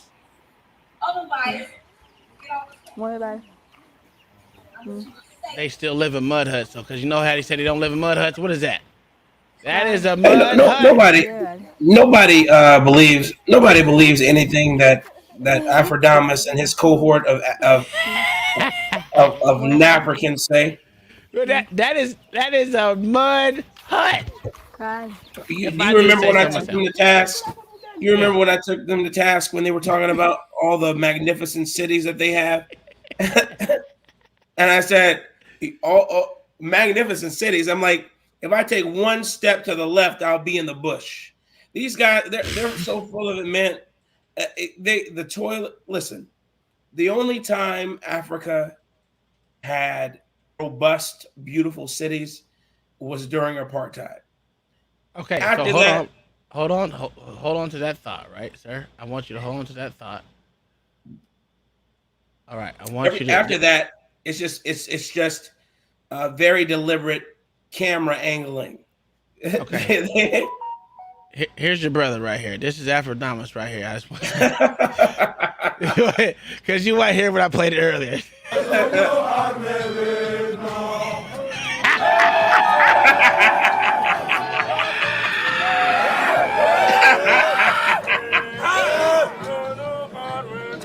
Why are they carrying? What are they carrying? Is that a pool buoy? What do you say? Is that a pool buoy he's carrying? Why are they carrying all? Listen, why are they carrying everything? They are ready for sea, air, fucking land, all kind of shit. But you know, listen. They can't know how to use all that equipment. I don't understand. They do. Why they have it all on? I'd never. That's a real fucking soldier right there. You see that? When you know you got that patch in the middle of your face. When you got that patch in the middle and you got your beret resting over your eyebrow like that, that's how you know. He a real fucking soldier right there.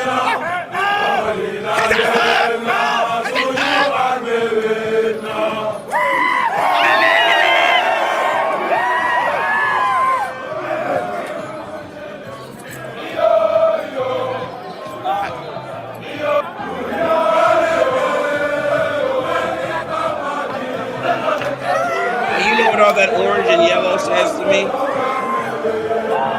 No, sir. What does it say? Shoot me, I'm right here. But look at that. No, you can't tell me. Look at that.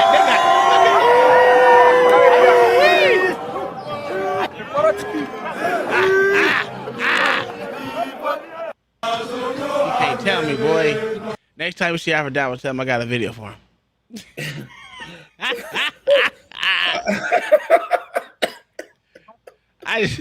I just want you to know that. All right, so let's get really. It's just, I mean, it's mind. Anyway, go ahead. It's just mind-boggling how. What is that? Is that Uganda? Go ahead, AZ. I'm just saying, where is that? Is that Uganda? I don't fucking know that flag. I was trying to figure out that flag myself, but I could never figure it out. Okay, that's Wakanda, guys. Oh, it's Wakanda? No, it's not Wakanda. Shut the fuck up. You got me really thinking. Get the fuck out of here. You got me really thinking this shit. Hey, and they got blue on too. So is that the UN with them? I mean, listen, man. I'm so tired of it. I'm so tired of other countries telling me that they can fuck with America. It's not even funny. I hear so much shit from people who've never been in military telling me about my business. Telling me that I don't know what I'm talking about. Telling you don't know what you're talking about. Telling Mayo that he doesn't know what he's talking about. I mean, they don't. The reason why you never hear about half the victories America wins is because we do it so efficiently. Why would we? I don't understand. With these, it's not about flash. You know, that matters. That doesn't matter. We don't need to drop a nuke on you. What about shock and awe? What about shock? Don't you remember shock and awe? Yeah, shock and awe is all they ever talk about. You know, look at China's military as Xi Jinping rides down a road with antiquated armaments and ballistic missiles. He drives down a road with a whole bunch of people engaged in DNC, drill and ceremony, and America doesn't even do that anymore. We don't. There's a reason why we don't do drill and ceremony, because it's a waste of time and money. All that matters is, like the other dude was trying to tell us, why don't we fight fair? Why don't we fight one-on-one on the battlefield, because we lose? What the hell? Don't use your Navy. Don't use your air superiority. All right, just so, use infantrymen. So I have chosen. I'm really going to play this video, and I'm just going to timestamp it and then remove it like I did last night. So if you don't catch the live stream on Wednesday, it's going to be chopped up when you see it the next day if you want to come back and see it. But this gives a little backstory behind the Oklahoma City bombings. Most people don't know. I don't know if people like it or know it, but we will dive into it today, and I will show you from a simplistic viewpoint. If that makes sense. I don't want to get into the weeds of things, but the news pretty much all right, that's over. So that was pretty much it for the affirmative. Why he did it.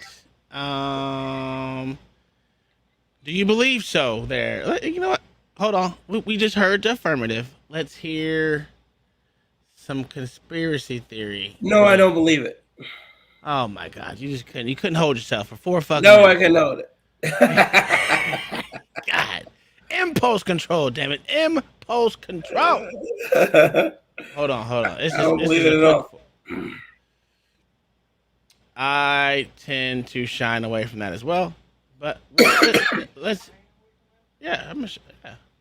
Of April 19th, 1995, a decorated Gulf War combat vet blew up the federal building in Oklahoma City using a truck bomb that he didn't build and a Ryder truck that he didn't rent with the help of a passenger who didn't exist. Having just gotten away with the largest act of terrorism on U.S. soil to date, the Fort Bragg-trained Special Forces Sheep Drip Dropout blended in with the crowd by making his getaway in a car without a license plate and was immediately pulled over.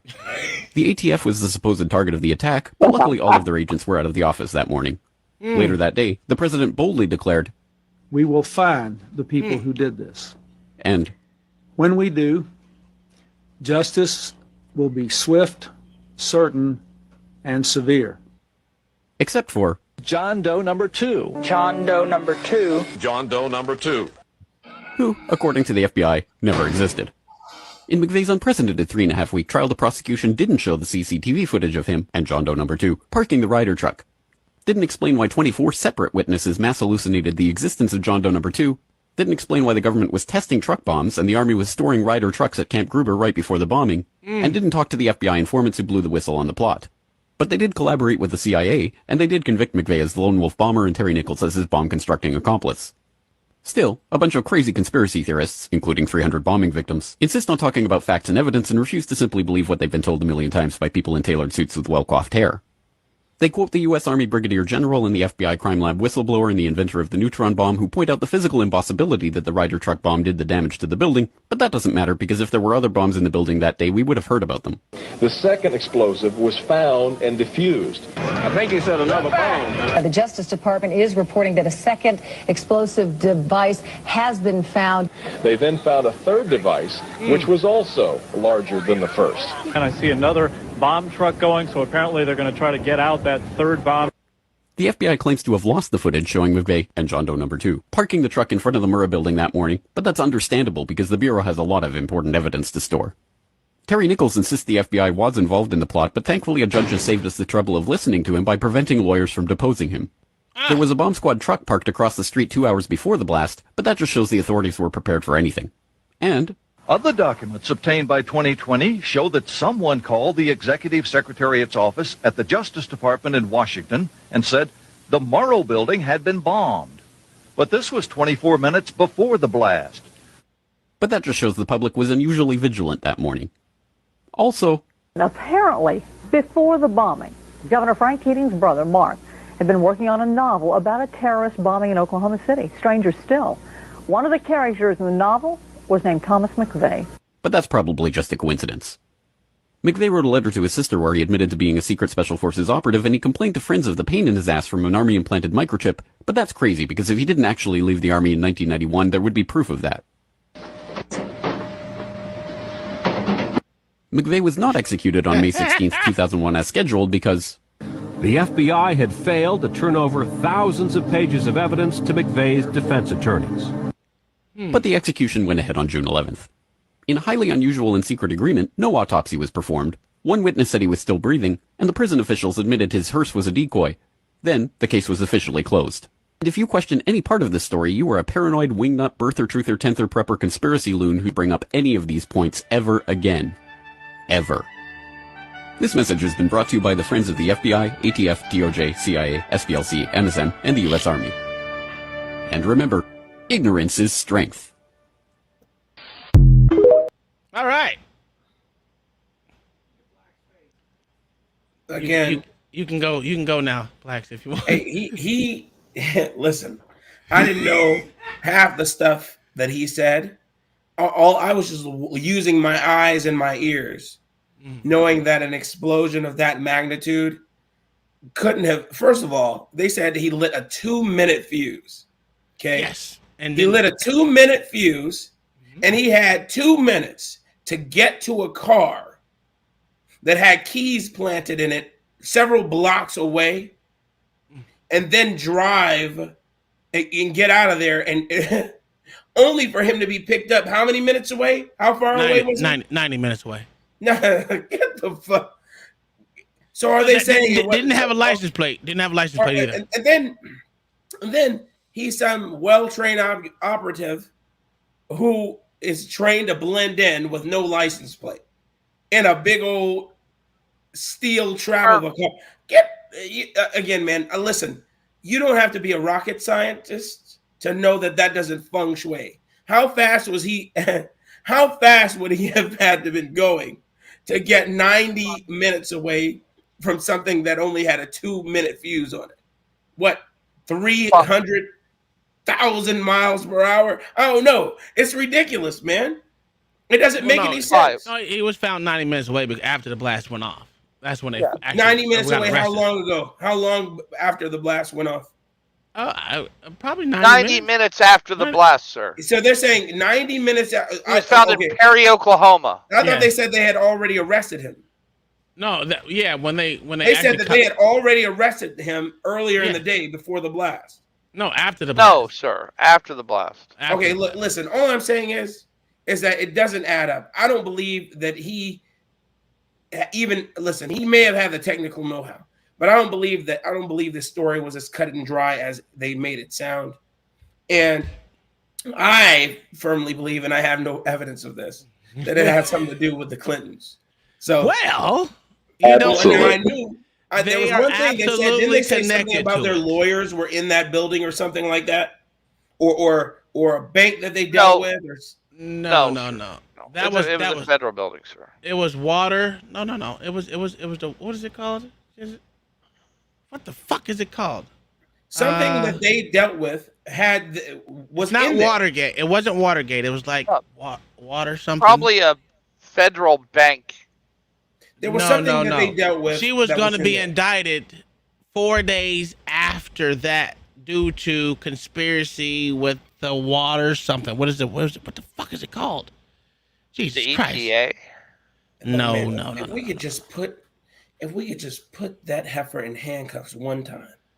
Let me see. Give me. Well, Blacks Who Defy it.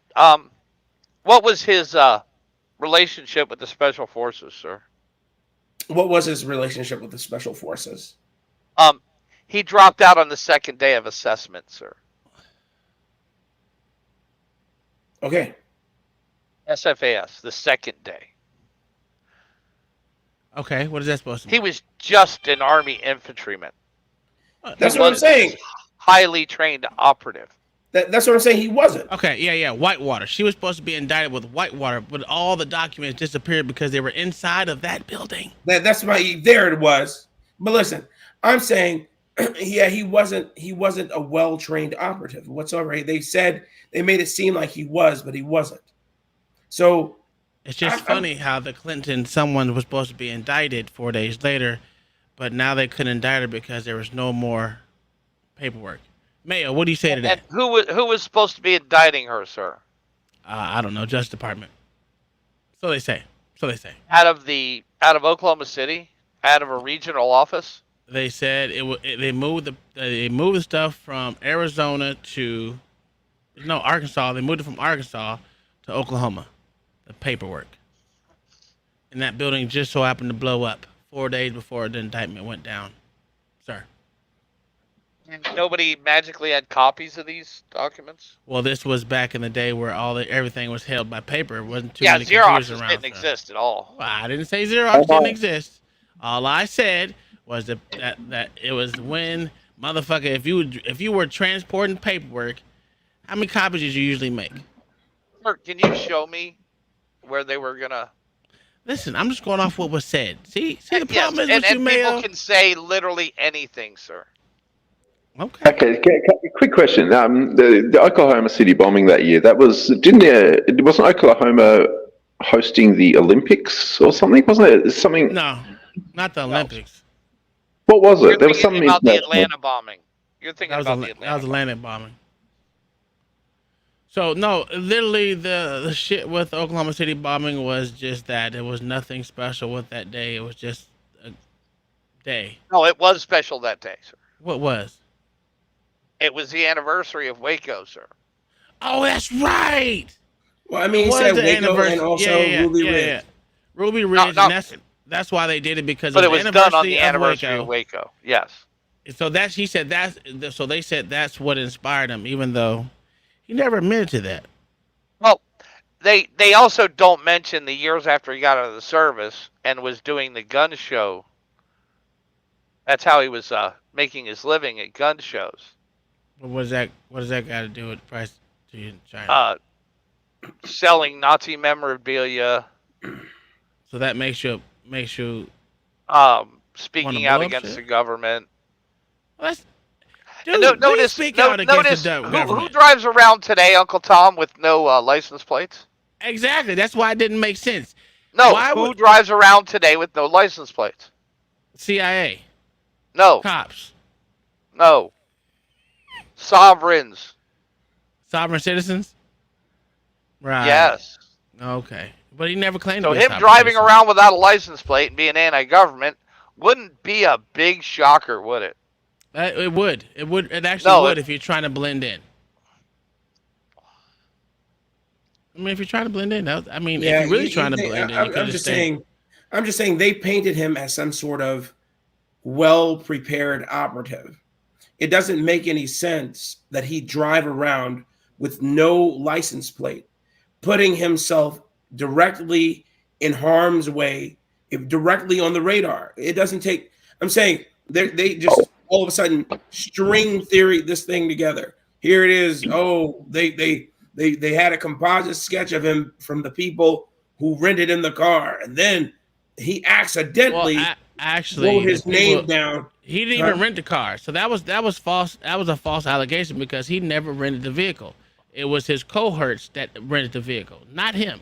So, but they magically were able to recall his face. Yes. Again, that's what I'm saying. While he may have been a sovereign citizen, I don't deny that. I don't doubt that. But I'm just saying they tried to paint him as some sort of well-trained operative, and he was not. So I would much rather believe, even though I don't have any evidence to the contrary, I'd much rather believe that the government had something to do with this, and not specifically shadowy figures, but specifically Hillary Clinton's. I'm just saying. The Arkansas mob. You know, I got to agree. I reckon it was. I reckon it's the government that did it. Basically, I reckon John Doe 2 definitely existed. The guy that was with him in the when the van was dropped off, the one the witnesses all saw. But the whole thing to me reeks that this guy, with some military involvement, he's used to being involved, included in programs or exercises or whatever you want to call it. Was included in whatever this false flag was, and I can just imagine when he went to take off and leave, not knowing that he's going to be the patsy. That he went and got the vehicle and didn't realise they'd taken the plates off. So obviously he'd get pulled over at some point. They're not involved in him getting pulled over. It all seems legitimate that they've caught the guy. You know what I mean? The whole thing just reeks that this guy's been wrapped up into. I agree. He's been wrapped up and he's the patsy basically. So actually, also inside of that vehicle that it was in was all things that would prove that he was the one who did it. So he had shit that would literally convict him off of just because it was there. So that to me says that maybe that was not the getaway car. Maybe it was supposed to be the throwaway car, and why he decided to get in that. Maybe his cohorts left him, and he was like, "Fuck that! I gotta get away somehow." That would make more sense than him walking to this car that there was pretty much a throwaway car. I mean, it was not inconspicuous at all, and it didn't have a license plate on it. It begs to say that one of his cohorts that was with him left him as the fall guy. Yeah. People who knew what they were doing put everything on his shoulders. Yeah. So what he did, he got in the vehicle and was like, "Fuck, let me take this shit," because these motherfuckers didn't pick me up. Mama, what do you think?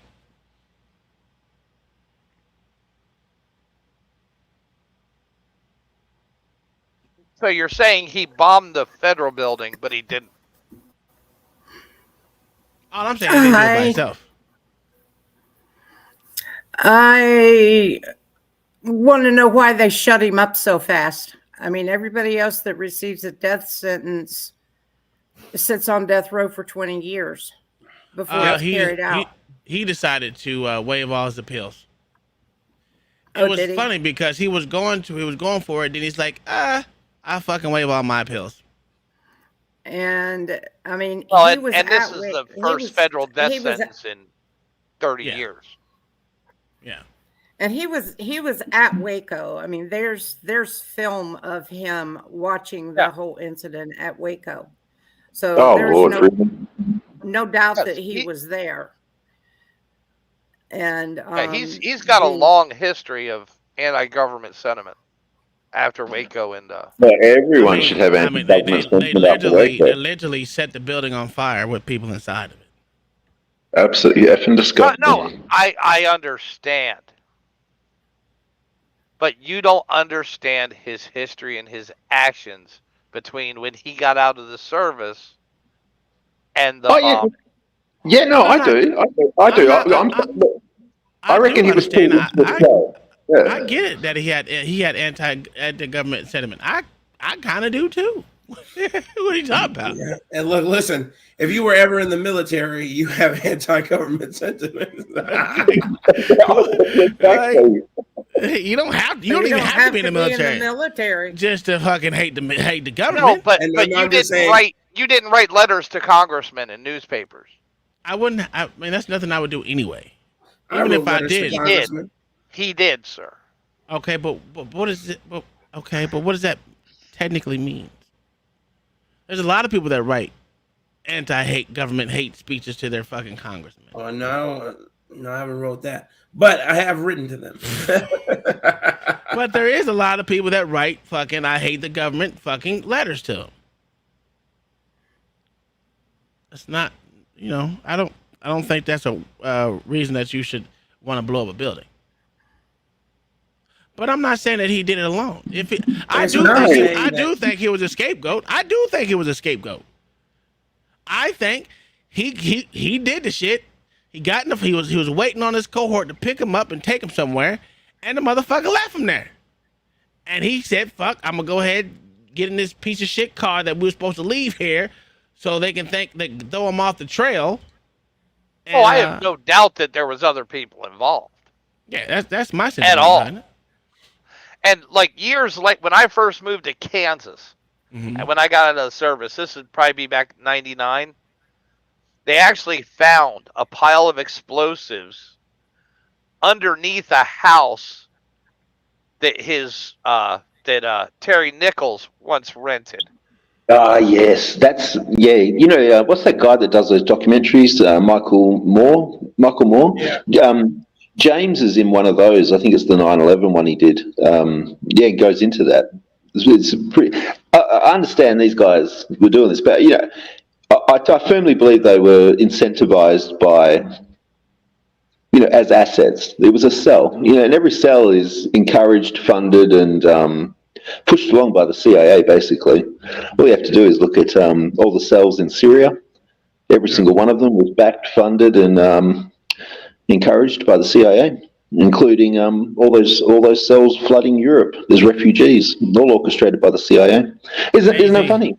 It's funny that you say that because the CIA had 2 operatives inside of his cell. You mean we funded people that were fighting ISIS? Yeah, it's funny how that happened. That's shocking.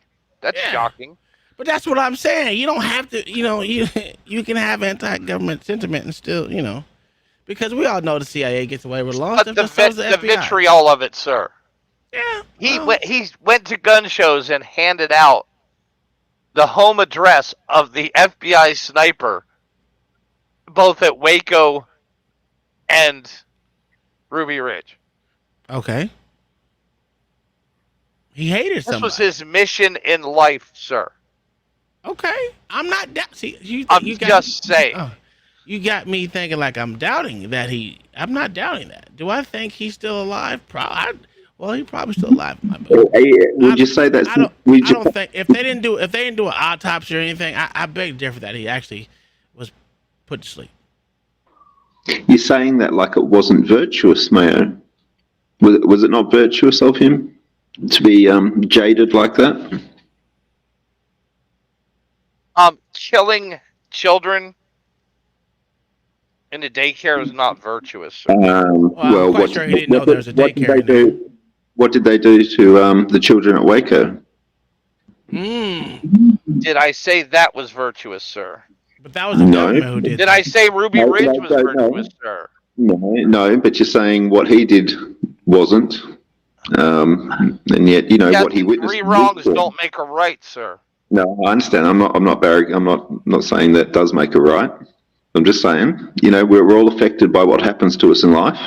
Everyone has their what is the word? Has something that's gonna make them tick. And that was his ticking moment. So from there, that's like someone. Okay, that's like saying, I know someone. No, it's not so far fetched that this man would react like this. No, I'm not. See, did you not hear anything I said, Mayo? I do believe he did it. I don't think he was the only one. I don't think Terry Nichols was the only one either. I think there was more than just those 2. I think the third guy that turned state's evidence was probably the guy that got out of the truck with him. Oh, probably. And that's why it wasn't brought up at trial. And also, there was, like I said, there was other people that said they could have foiled the plan if the 2 CIA and the FBI were talking like they're supposed to, because they had sleeper people inside of this cell that he was involved in. But no, they got too spooked and stopped. Who says that? Who's saying that? That was actually in ABC's fucking not ABC. I got the whole. There's an article that was behind it, and I didn't want to read all of it because it's very fucking long. Because I don't read. I did read it. I read the article to myself, but reading it on air is just way too much. But it was. Let me get there. Give me a second. No, that's too far. Where is it? Oh, it was through The Guardian.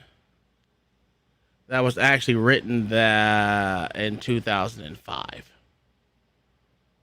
So it goes over the Oklahoma City bombing and it tells that they had people on the inside. They pulled them out due to after what happened with Ruby Ridge and Waco. They pulled them out because of that. They were scared. That's what they said. They pulled them out of that particular group or other groups. The groups that was in there with Timothy McVeigh was that they were talking about making bombs and blowing up the. Can you throw that link in the back chat, sir? Yeah. That's what it says. Where are we at? It was on here.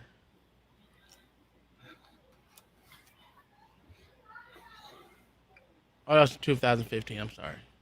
My bad. Wrong one. That was written on The Guardian 8 years ago, blah, blah, blah, blah.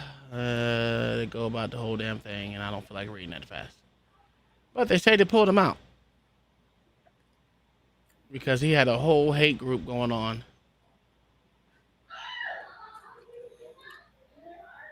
But yeah. Man, Ruby Ridge to me was the worst. My thing is, what do you expect from a person from people that already hate the government to begin with, and you kill someone? What the hell? You kill someone that's close to them. What do you expect? Whether they were friends or not, you kill someone that they feel is close to them. What do you expect them to do? Do you expect them to take revenge? Well, look at every veteran that returns. Every veteran that returns is now suspicious, now suspect, now on the NSA watch list. Every veteran. Well, not me. That's not me. We ain't gonna go that far. I mean, but they're actually not. Yeah, there's not a lot of them on there. There are some of the crazy ones, but those are usually the ones. Secretly black man pretending to be a white man. J. Cash Davis is a goddamn clown. Oh my god. No, but it was some. Hold on.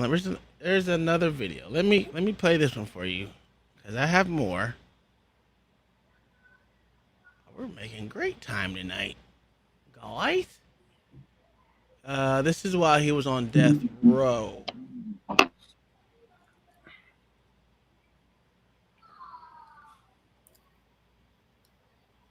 Not listening in a trial. Everyone in America saw the pictures on television, heard the news on the radio. What was your reaction when you saw those pictures?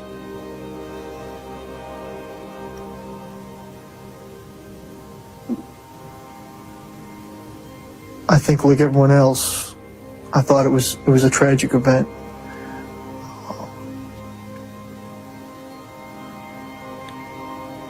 And that's all I really want to say. And the children? I have a question for the normal people. Why would they always bring up, when something happens to children, they have to emphasize the children part? To get him to emote. Okay. You know what? I already know what's going on in his brain right here. He's like, should I say fuck them kids? That's what he's like, the same shit happened in Waco. Do you think I really care? They didn't say the same thing about the kids. They sat there and said, "Man, I'm telling you, when I heard on Ruby Ridge, the boy was like, you shot my dog, you son of a bitch," and then started shooting at who he didn't know was an FBI agent, and the way that they gunned him down, man, I cried. And then his father having to carry his body back to the house. Saying not only that, the sniper killed his mother.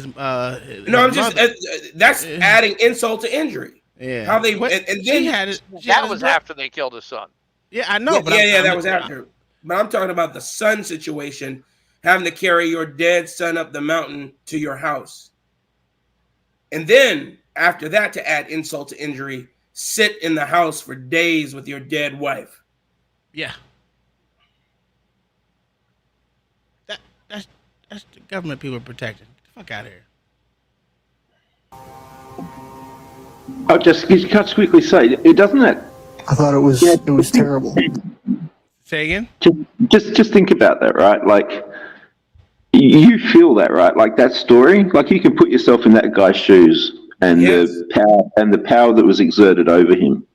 So, by this being a big spectacle in front of all of us, and we can all put ourselves in that guy's position and just feel the destitute, absolute demolishing of his soul and spirit. And that's the power they're drumming into you, that they have over you, every single citizen, whether it's Waco or that one or any other of the injustices that the government pulls off on the citizens. It's just drumming into us that they have this power over us. We're nothing. Yeah, I agree with that.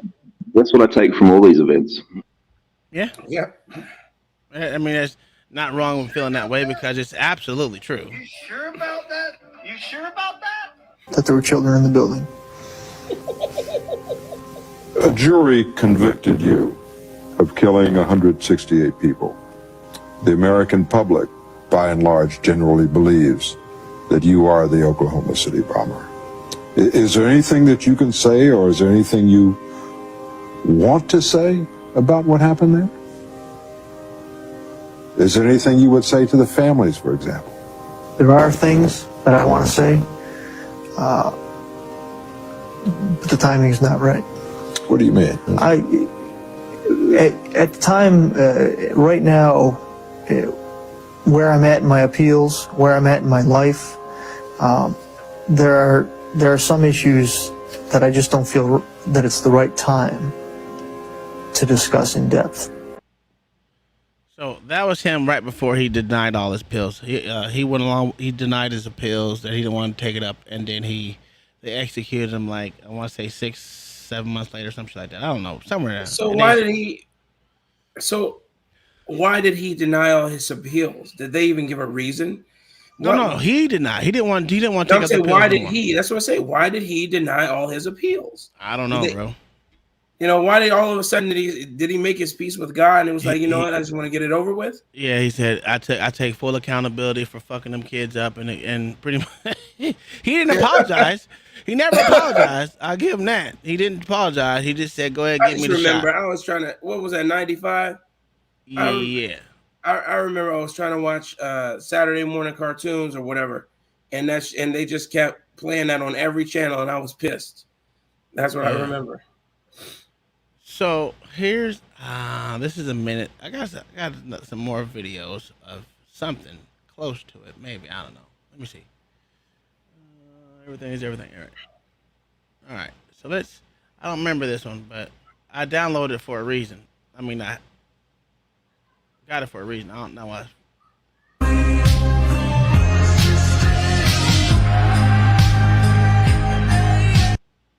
In 1995, a bomb was detonated by Alfred Murray Building and killed 168. One of the police sergeant Terrence. Oh, this was crazy. Oh yeah, read this.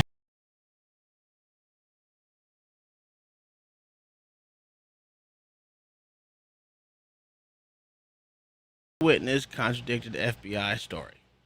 You don't say.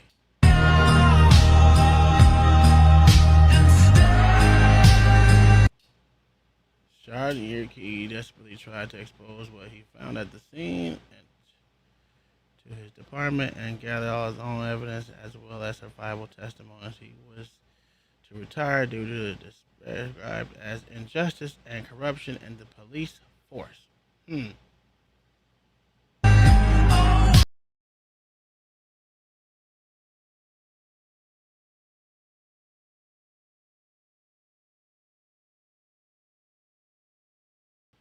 Televised event, Yuki would have an outlet to speak about what he saw and disclose it to the public.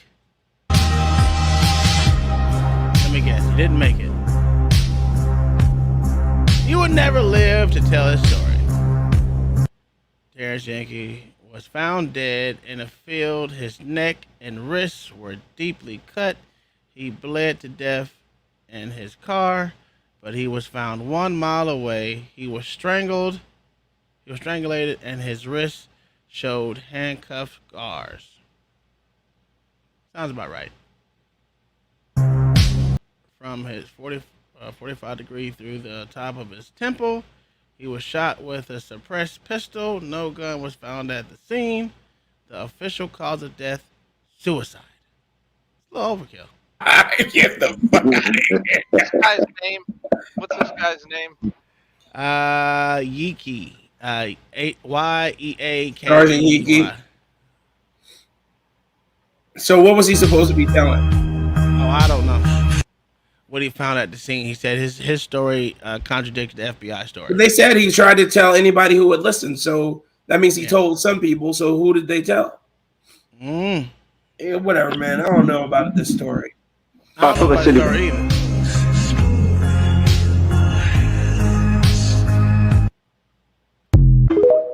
It sounds like he got in bed with some drug dealers and they offed him. That's what it sounds like to me. All right, so here's a snippet of some crazy shit. If you really want to take it there, if you really want to go full blown conspiracy, we'll take it there. Where is it at? Hyper wisdom. You sure about that? You sure about that? You sure about that? All right, here we go. Here goes some full blown conspiracy.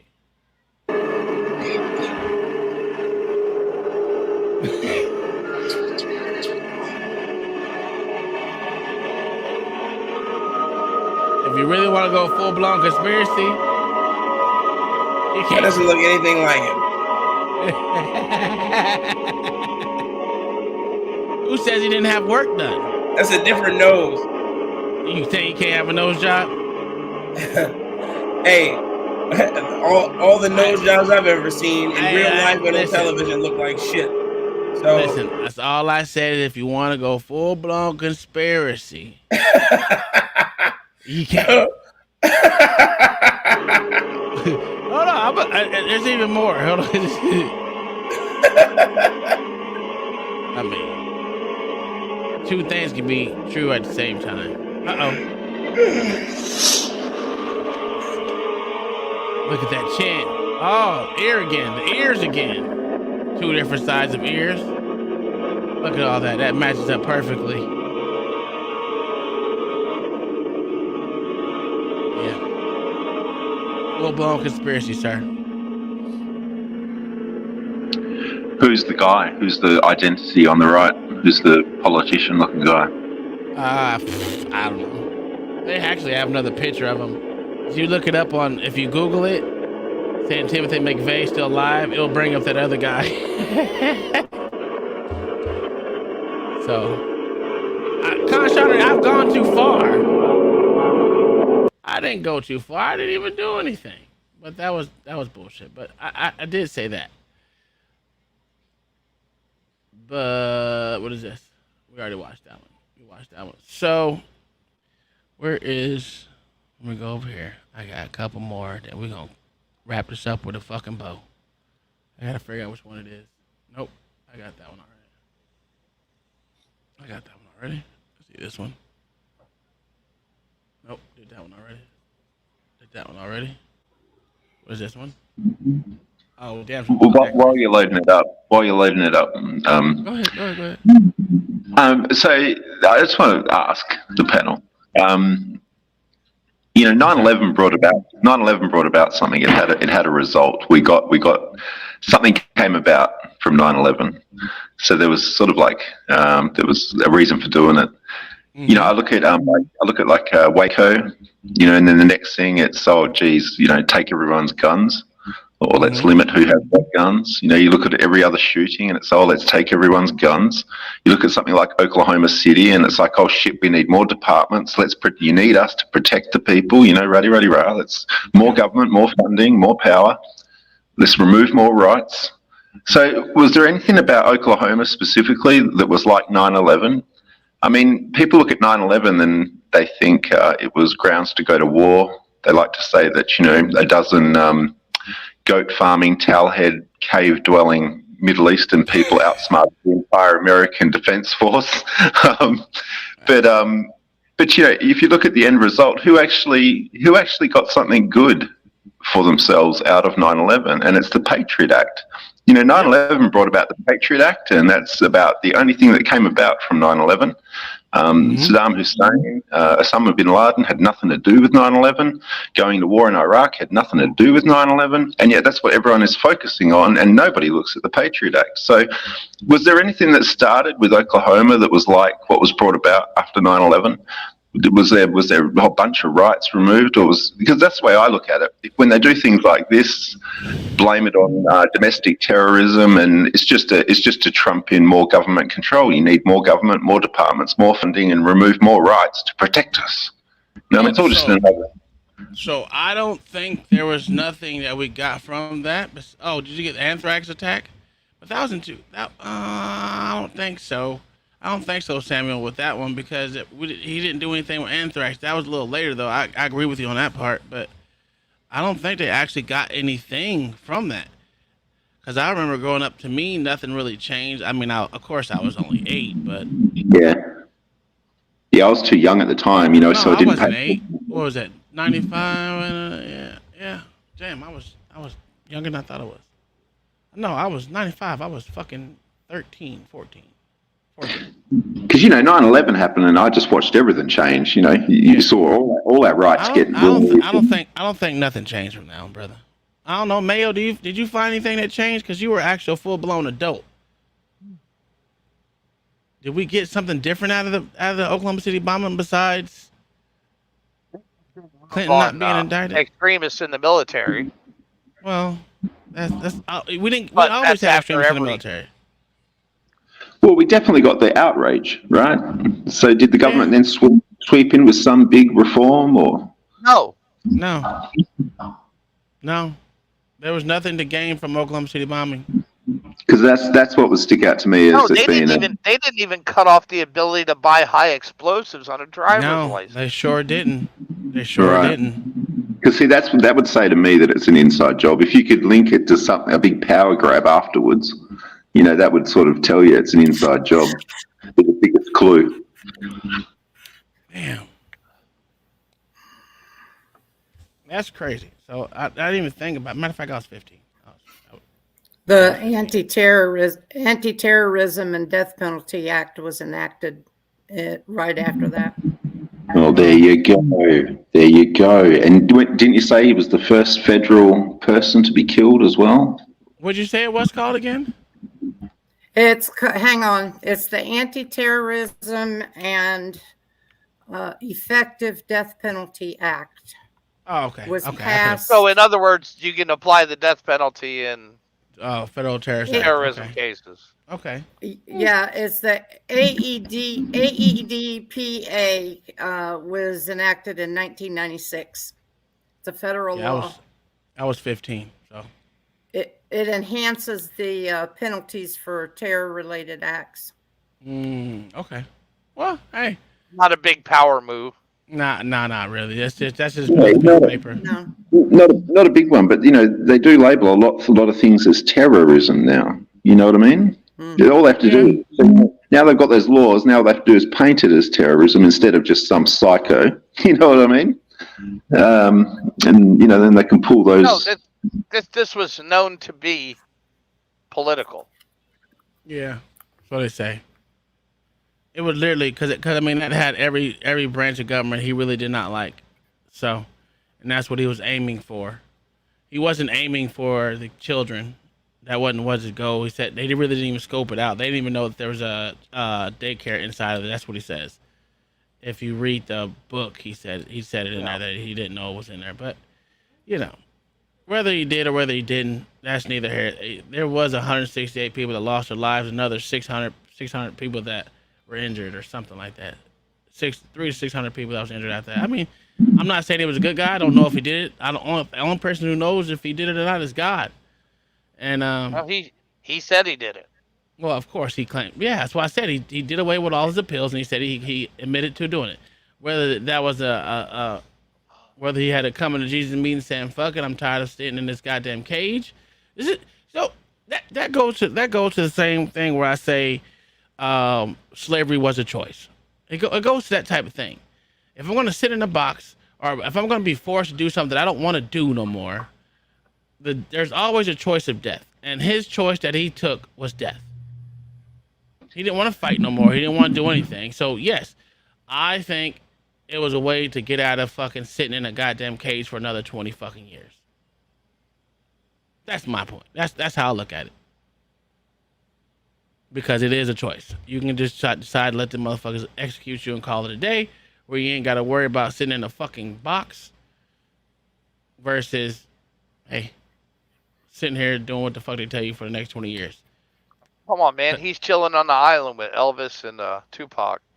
Well, they said they saw him, so they saw him doing something else. I don't know. It's kind of weird they didn't do an autopsy, nor did they do, and they said that the hearse was faked. So I mean, that makes sense though. Yeah, that's what I said. I don't know how they do it. I was about to say I don't know how they do it, but you know, it is what it is. Whether he's dead or whether he's alive, it doesn't make me no give a fuck.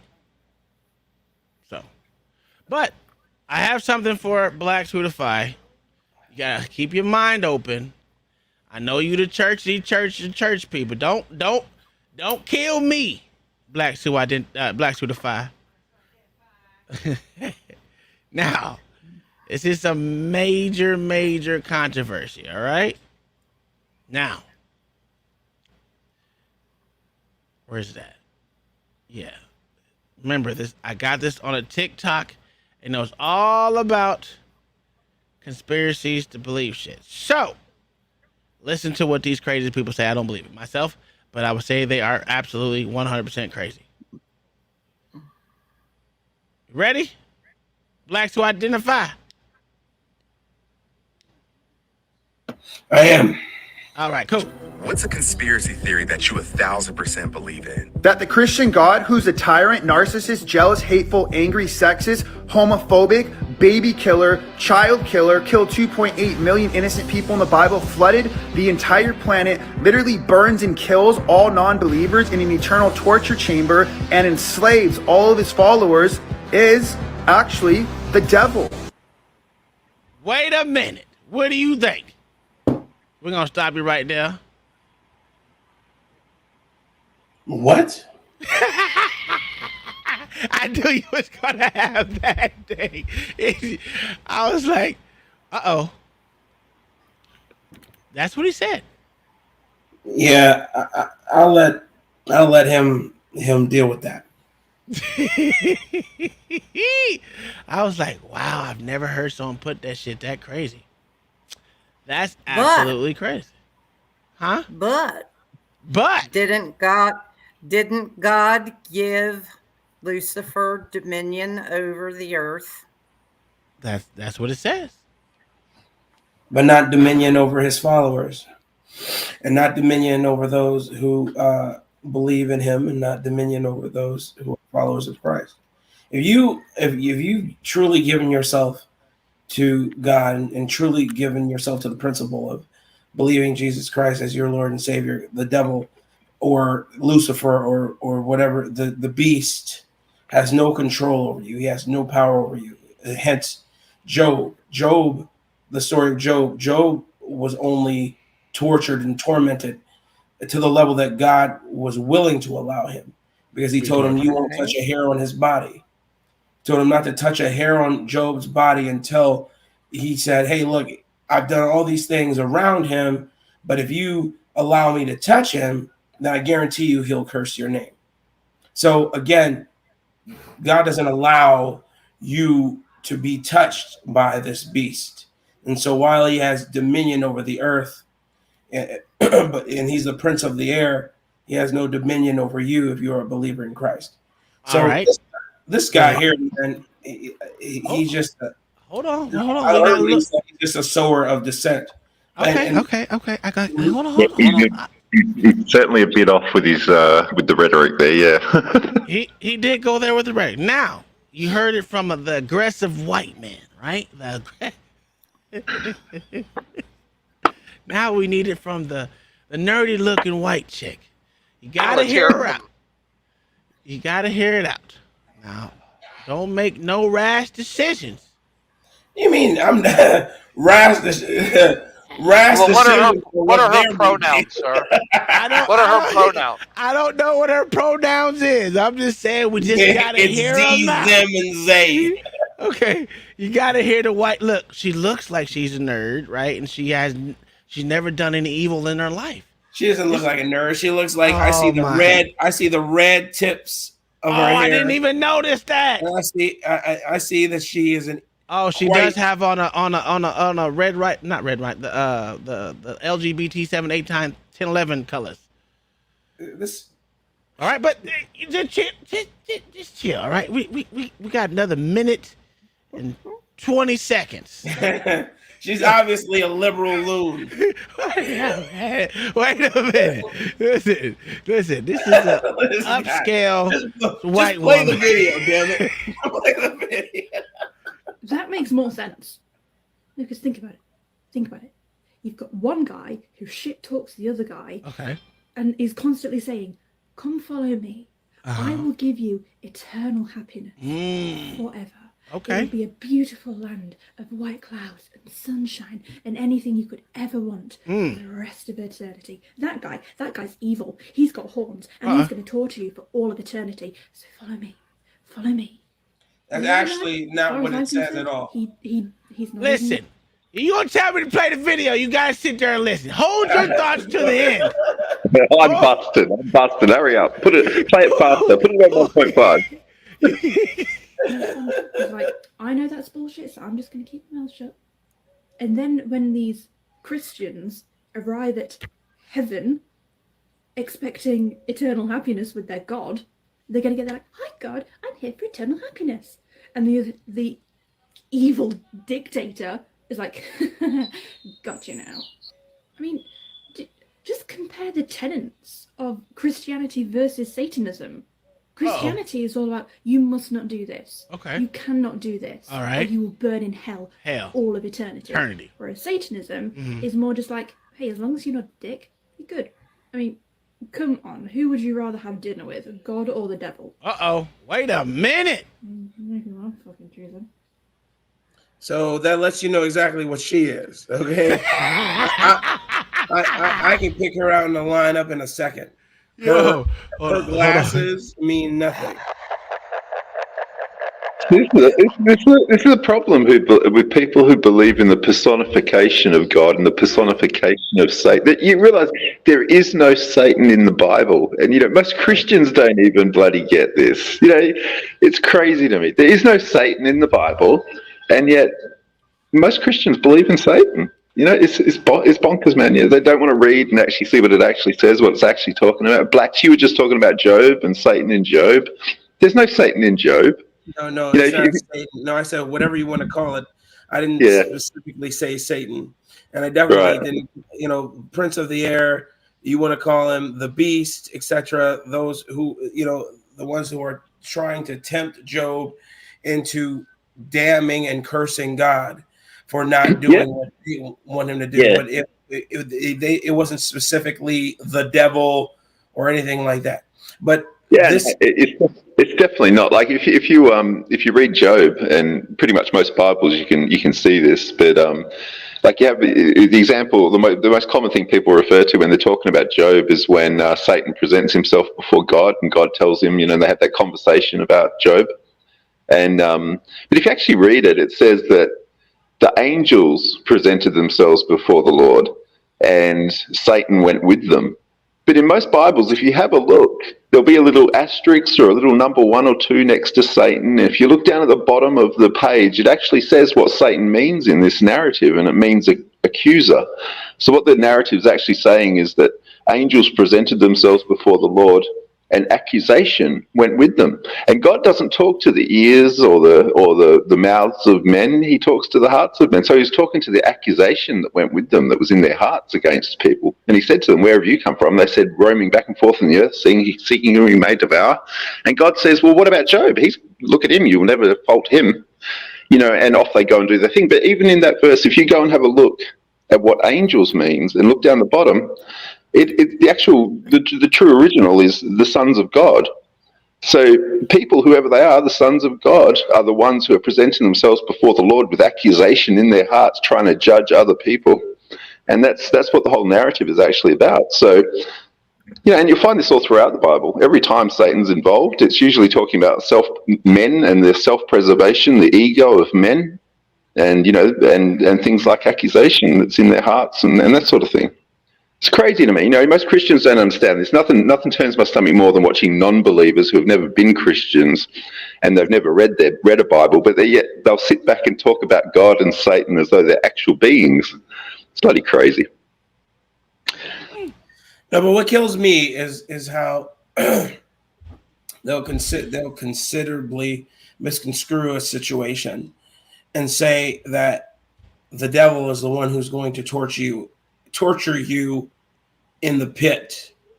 And again, to your point, they've never read their Bible, nor do they know anything about Christianity, because it doesn't say that anywhere in God's word whatsoever about the devil being the tormentor whatsoever. This is definitely not. And again, and nowhere does it say you go to heaven and you'll have everything that you will have ever. No, I've never read that part, but and desire. I'm just saying, without even going into, she talked about the tenets of God's word, and she doesn't know. I'm like, what are you talking about? You didn't go anywhere. You just made a whole bunch of arbitrary. She made up a whole bunch of arbitrary facts. Yeah, makes them up and then says they're bullshit, then says they're idiotic. And they are, that's right. She made them up. Exactly. I'm like, you're right. I'm like, you just proved yourself wrong. You proved yourself wrong. Absolutely. But so again, this was me tempting you people with the fakeness of people's truth. What? I don't know. I'm just making sure. I was tempting you guys. I wanted to hear y'all. I wanted to hear your perspective on someone else's maybe truth. They don't. None of what they said was based in any sort of truth. Well, their truth. Remember, they got to have a truth. Yeah, absolutely. Nothing that they said was based on any sort of truth. It was based upon their truth is ignorant, selfishness. That's what it was based on. As long as you're not a dick. What's wrong with these people, man? Well, as long as you're not a dick. We all know that, sir. Right. But I wanted to end it on a good note because I know I just tempted blacks, and I didn't even know AZ was going to act like that and give a good spiel. It makes your mind wander, I'm sorry, man. Made me want to go pick up a Bible. Well, not pick it up because I got tired of reading. Makes me want to download a Bible and listen to it. But I have to leave you with one more video there, Blacks. I know how much you like her. I know how much you like this woman. Look at that. Look at that beautiful thing. My favorite. Oh, good Lord. Billy. Oh, God. Where's my dagger? Where's my spear of Longinus? All right, so as you read, it says Hillary Clinton, Benghazi, Whitewater, selling U.S. uranium to Russia, Travelgate, Clinton funds stole millions of Haiti's earthquake donations. That's a fact. 500 million to be exact. Found guilty of spying on the Trump campaign. She wasn't found guilty. They just showed it in the thing.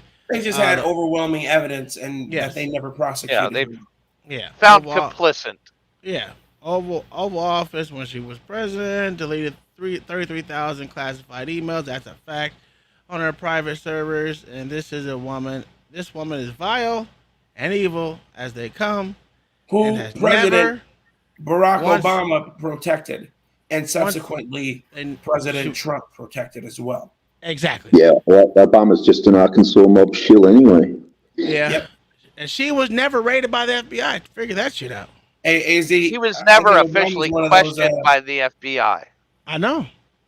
Hey, AZ, I think Obama's one of those guys you described earlier on in the conversation. Someone who likes to take loads of protein in there. Yeah, maybe that might be Michael Obama, I think. But yeah. Was that from Michael? Michael, I think it was her name. His name is Big Mike. Big Mike, yeah. Big man in the show. can't listen to that music. It's a good song. Yeah, we're not gonna listen to it though. It doesn't matter. That was it. I just wanted to bring this little screenshot so you can read it. Other than that, I don't have anything else. This was a great show. I mean, I didn't know AZ was gonna come with the facts tonight. He came with the spirit of conspiracy theory, and I like it. Got plenty, man. We'll get onto the moon landing and the flat Earth another day. I didn't do. No. Listen. I didn't do the moon landing today. I just did a little bit, and Mayo kind of shot it down. And it's really not any fun if LA's not here to listen to it. So, I can't really go into and your homeboy who shows up out of the doggone ether, whatever his name is. Yes. Samuel, next week we will be on Rumble, and I know how much you want to talk about the 9/11 things. Really, if you really have something that you've been deeply wanting to talk about, next week is the week to bring it forth. We will talk about, discussing whatever you want, because I know you just wanted to hear 9/11. And there's other things that, are non-touchables here on YouTube. I'm going to have to cut this one up, I think, especially the first video. So, yeah, the first video of Timothy McVeigh. So I'm going to have to take that whole section out tonight. Yeah, so it will be going on private. I'm going to cut it up before I go to bed and then upload it again. Can you link your Rumble? I don't know how to do Rumble yet. I just haven't had time. Have you got a link for it or something in the chat? I will. Oh yeah. Kel, you got the link for Rumble. Can you put it in the chat, please? But yeah, please. I love you. You're very pretty lady. You're very pretty lady. If you do so, yeah, I will. If you do so, you're pretty. If you're still pretty, if you don't, Jesus Christ, still don't. God, dog, I do, but it's on my other computer. Yeah, it's rumble.com/user/Uncle Tom. I think that's it. I was right. Okay, so there we go. Yeah, we will be over there this next week because I want to be able to talk without being shut down on some bullshit and have to come back and cut it up. At least over there, I can download it there and then cut it up and then post it over here on good old YouTubers. But we still will have the panel. We still have everything else. It's just we're just gonna be running it through YouTube. Run it through Rumble. So, other than that, I don't have anything. Blacks, you have anything good, sir? Nope. Because I'm giving you good time so you can go to bed tonight. I can cut this movie up. We'll cut this video up and then go from there. Mama, it's dark over there. What happened? I don't know. See, no, LA it's up. It ain't dark. No, I just damn. looked.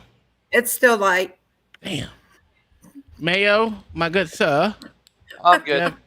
All right, AZ. Yeah, I'm all good, mate. Thanks for having me up, man. Good stream today.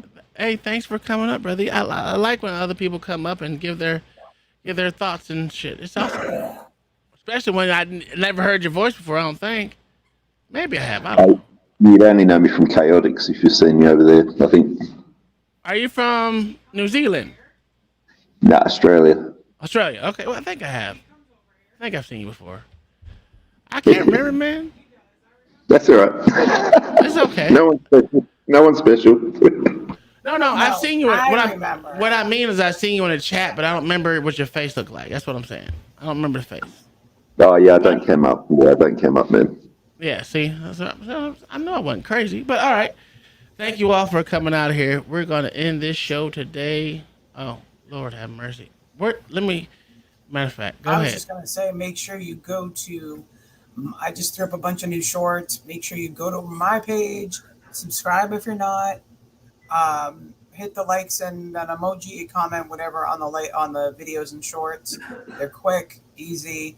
I'm about to put Blacks Who Defies up again.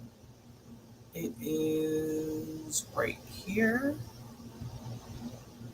I've been working, so I've been in and out, but I've been listening. Listening. Willie D, if you can hear me and did not see what I said, I just put up a short for you of your wood grain cup with epoxy on it. Looks fantastic. Go check it out. Sorry. Before we get out of here, I will play this long ass. She didn't make it short yet, so I will play her long ass commercial because she doesn't listen to me. But I know she's gonna shorten it up, but I like it. We're gonna play it out before we go, just to make sure y'all all see it. Thanks for coming out. God bless y'all.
I actually like that cup a very lot.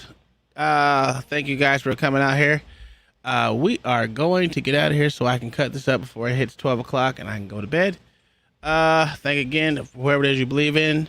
May they bless you in all your endeavors. Again, thanks for coming out. See you guys tomorrow with, what is it?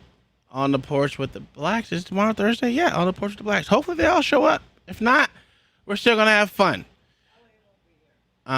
Well, if they decide to show up, that's fine. If they don't, hey, we're still going to be on there with black people. And everyone that's on there is black because if we all started off in Africa, as they say, we're all black. So, look at this black person. See, here's another one. Both black. You guys have a good night. We're out of here.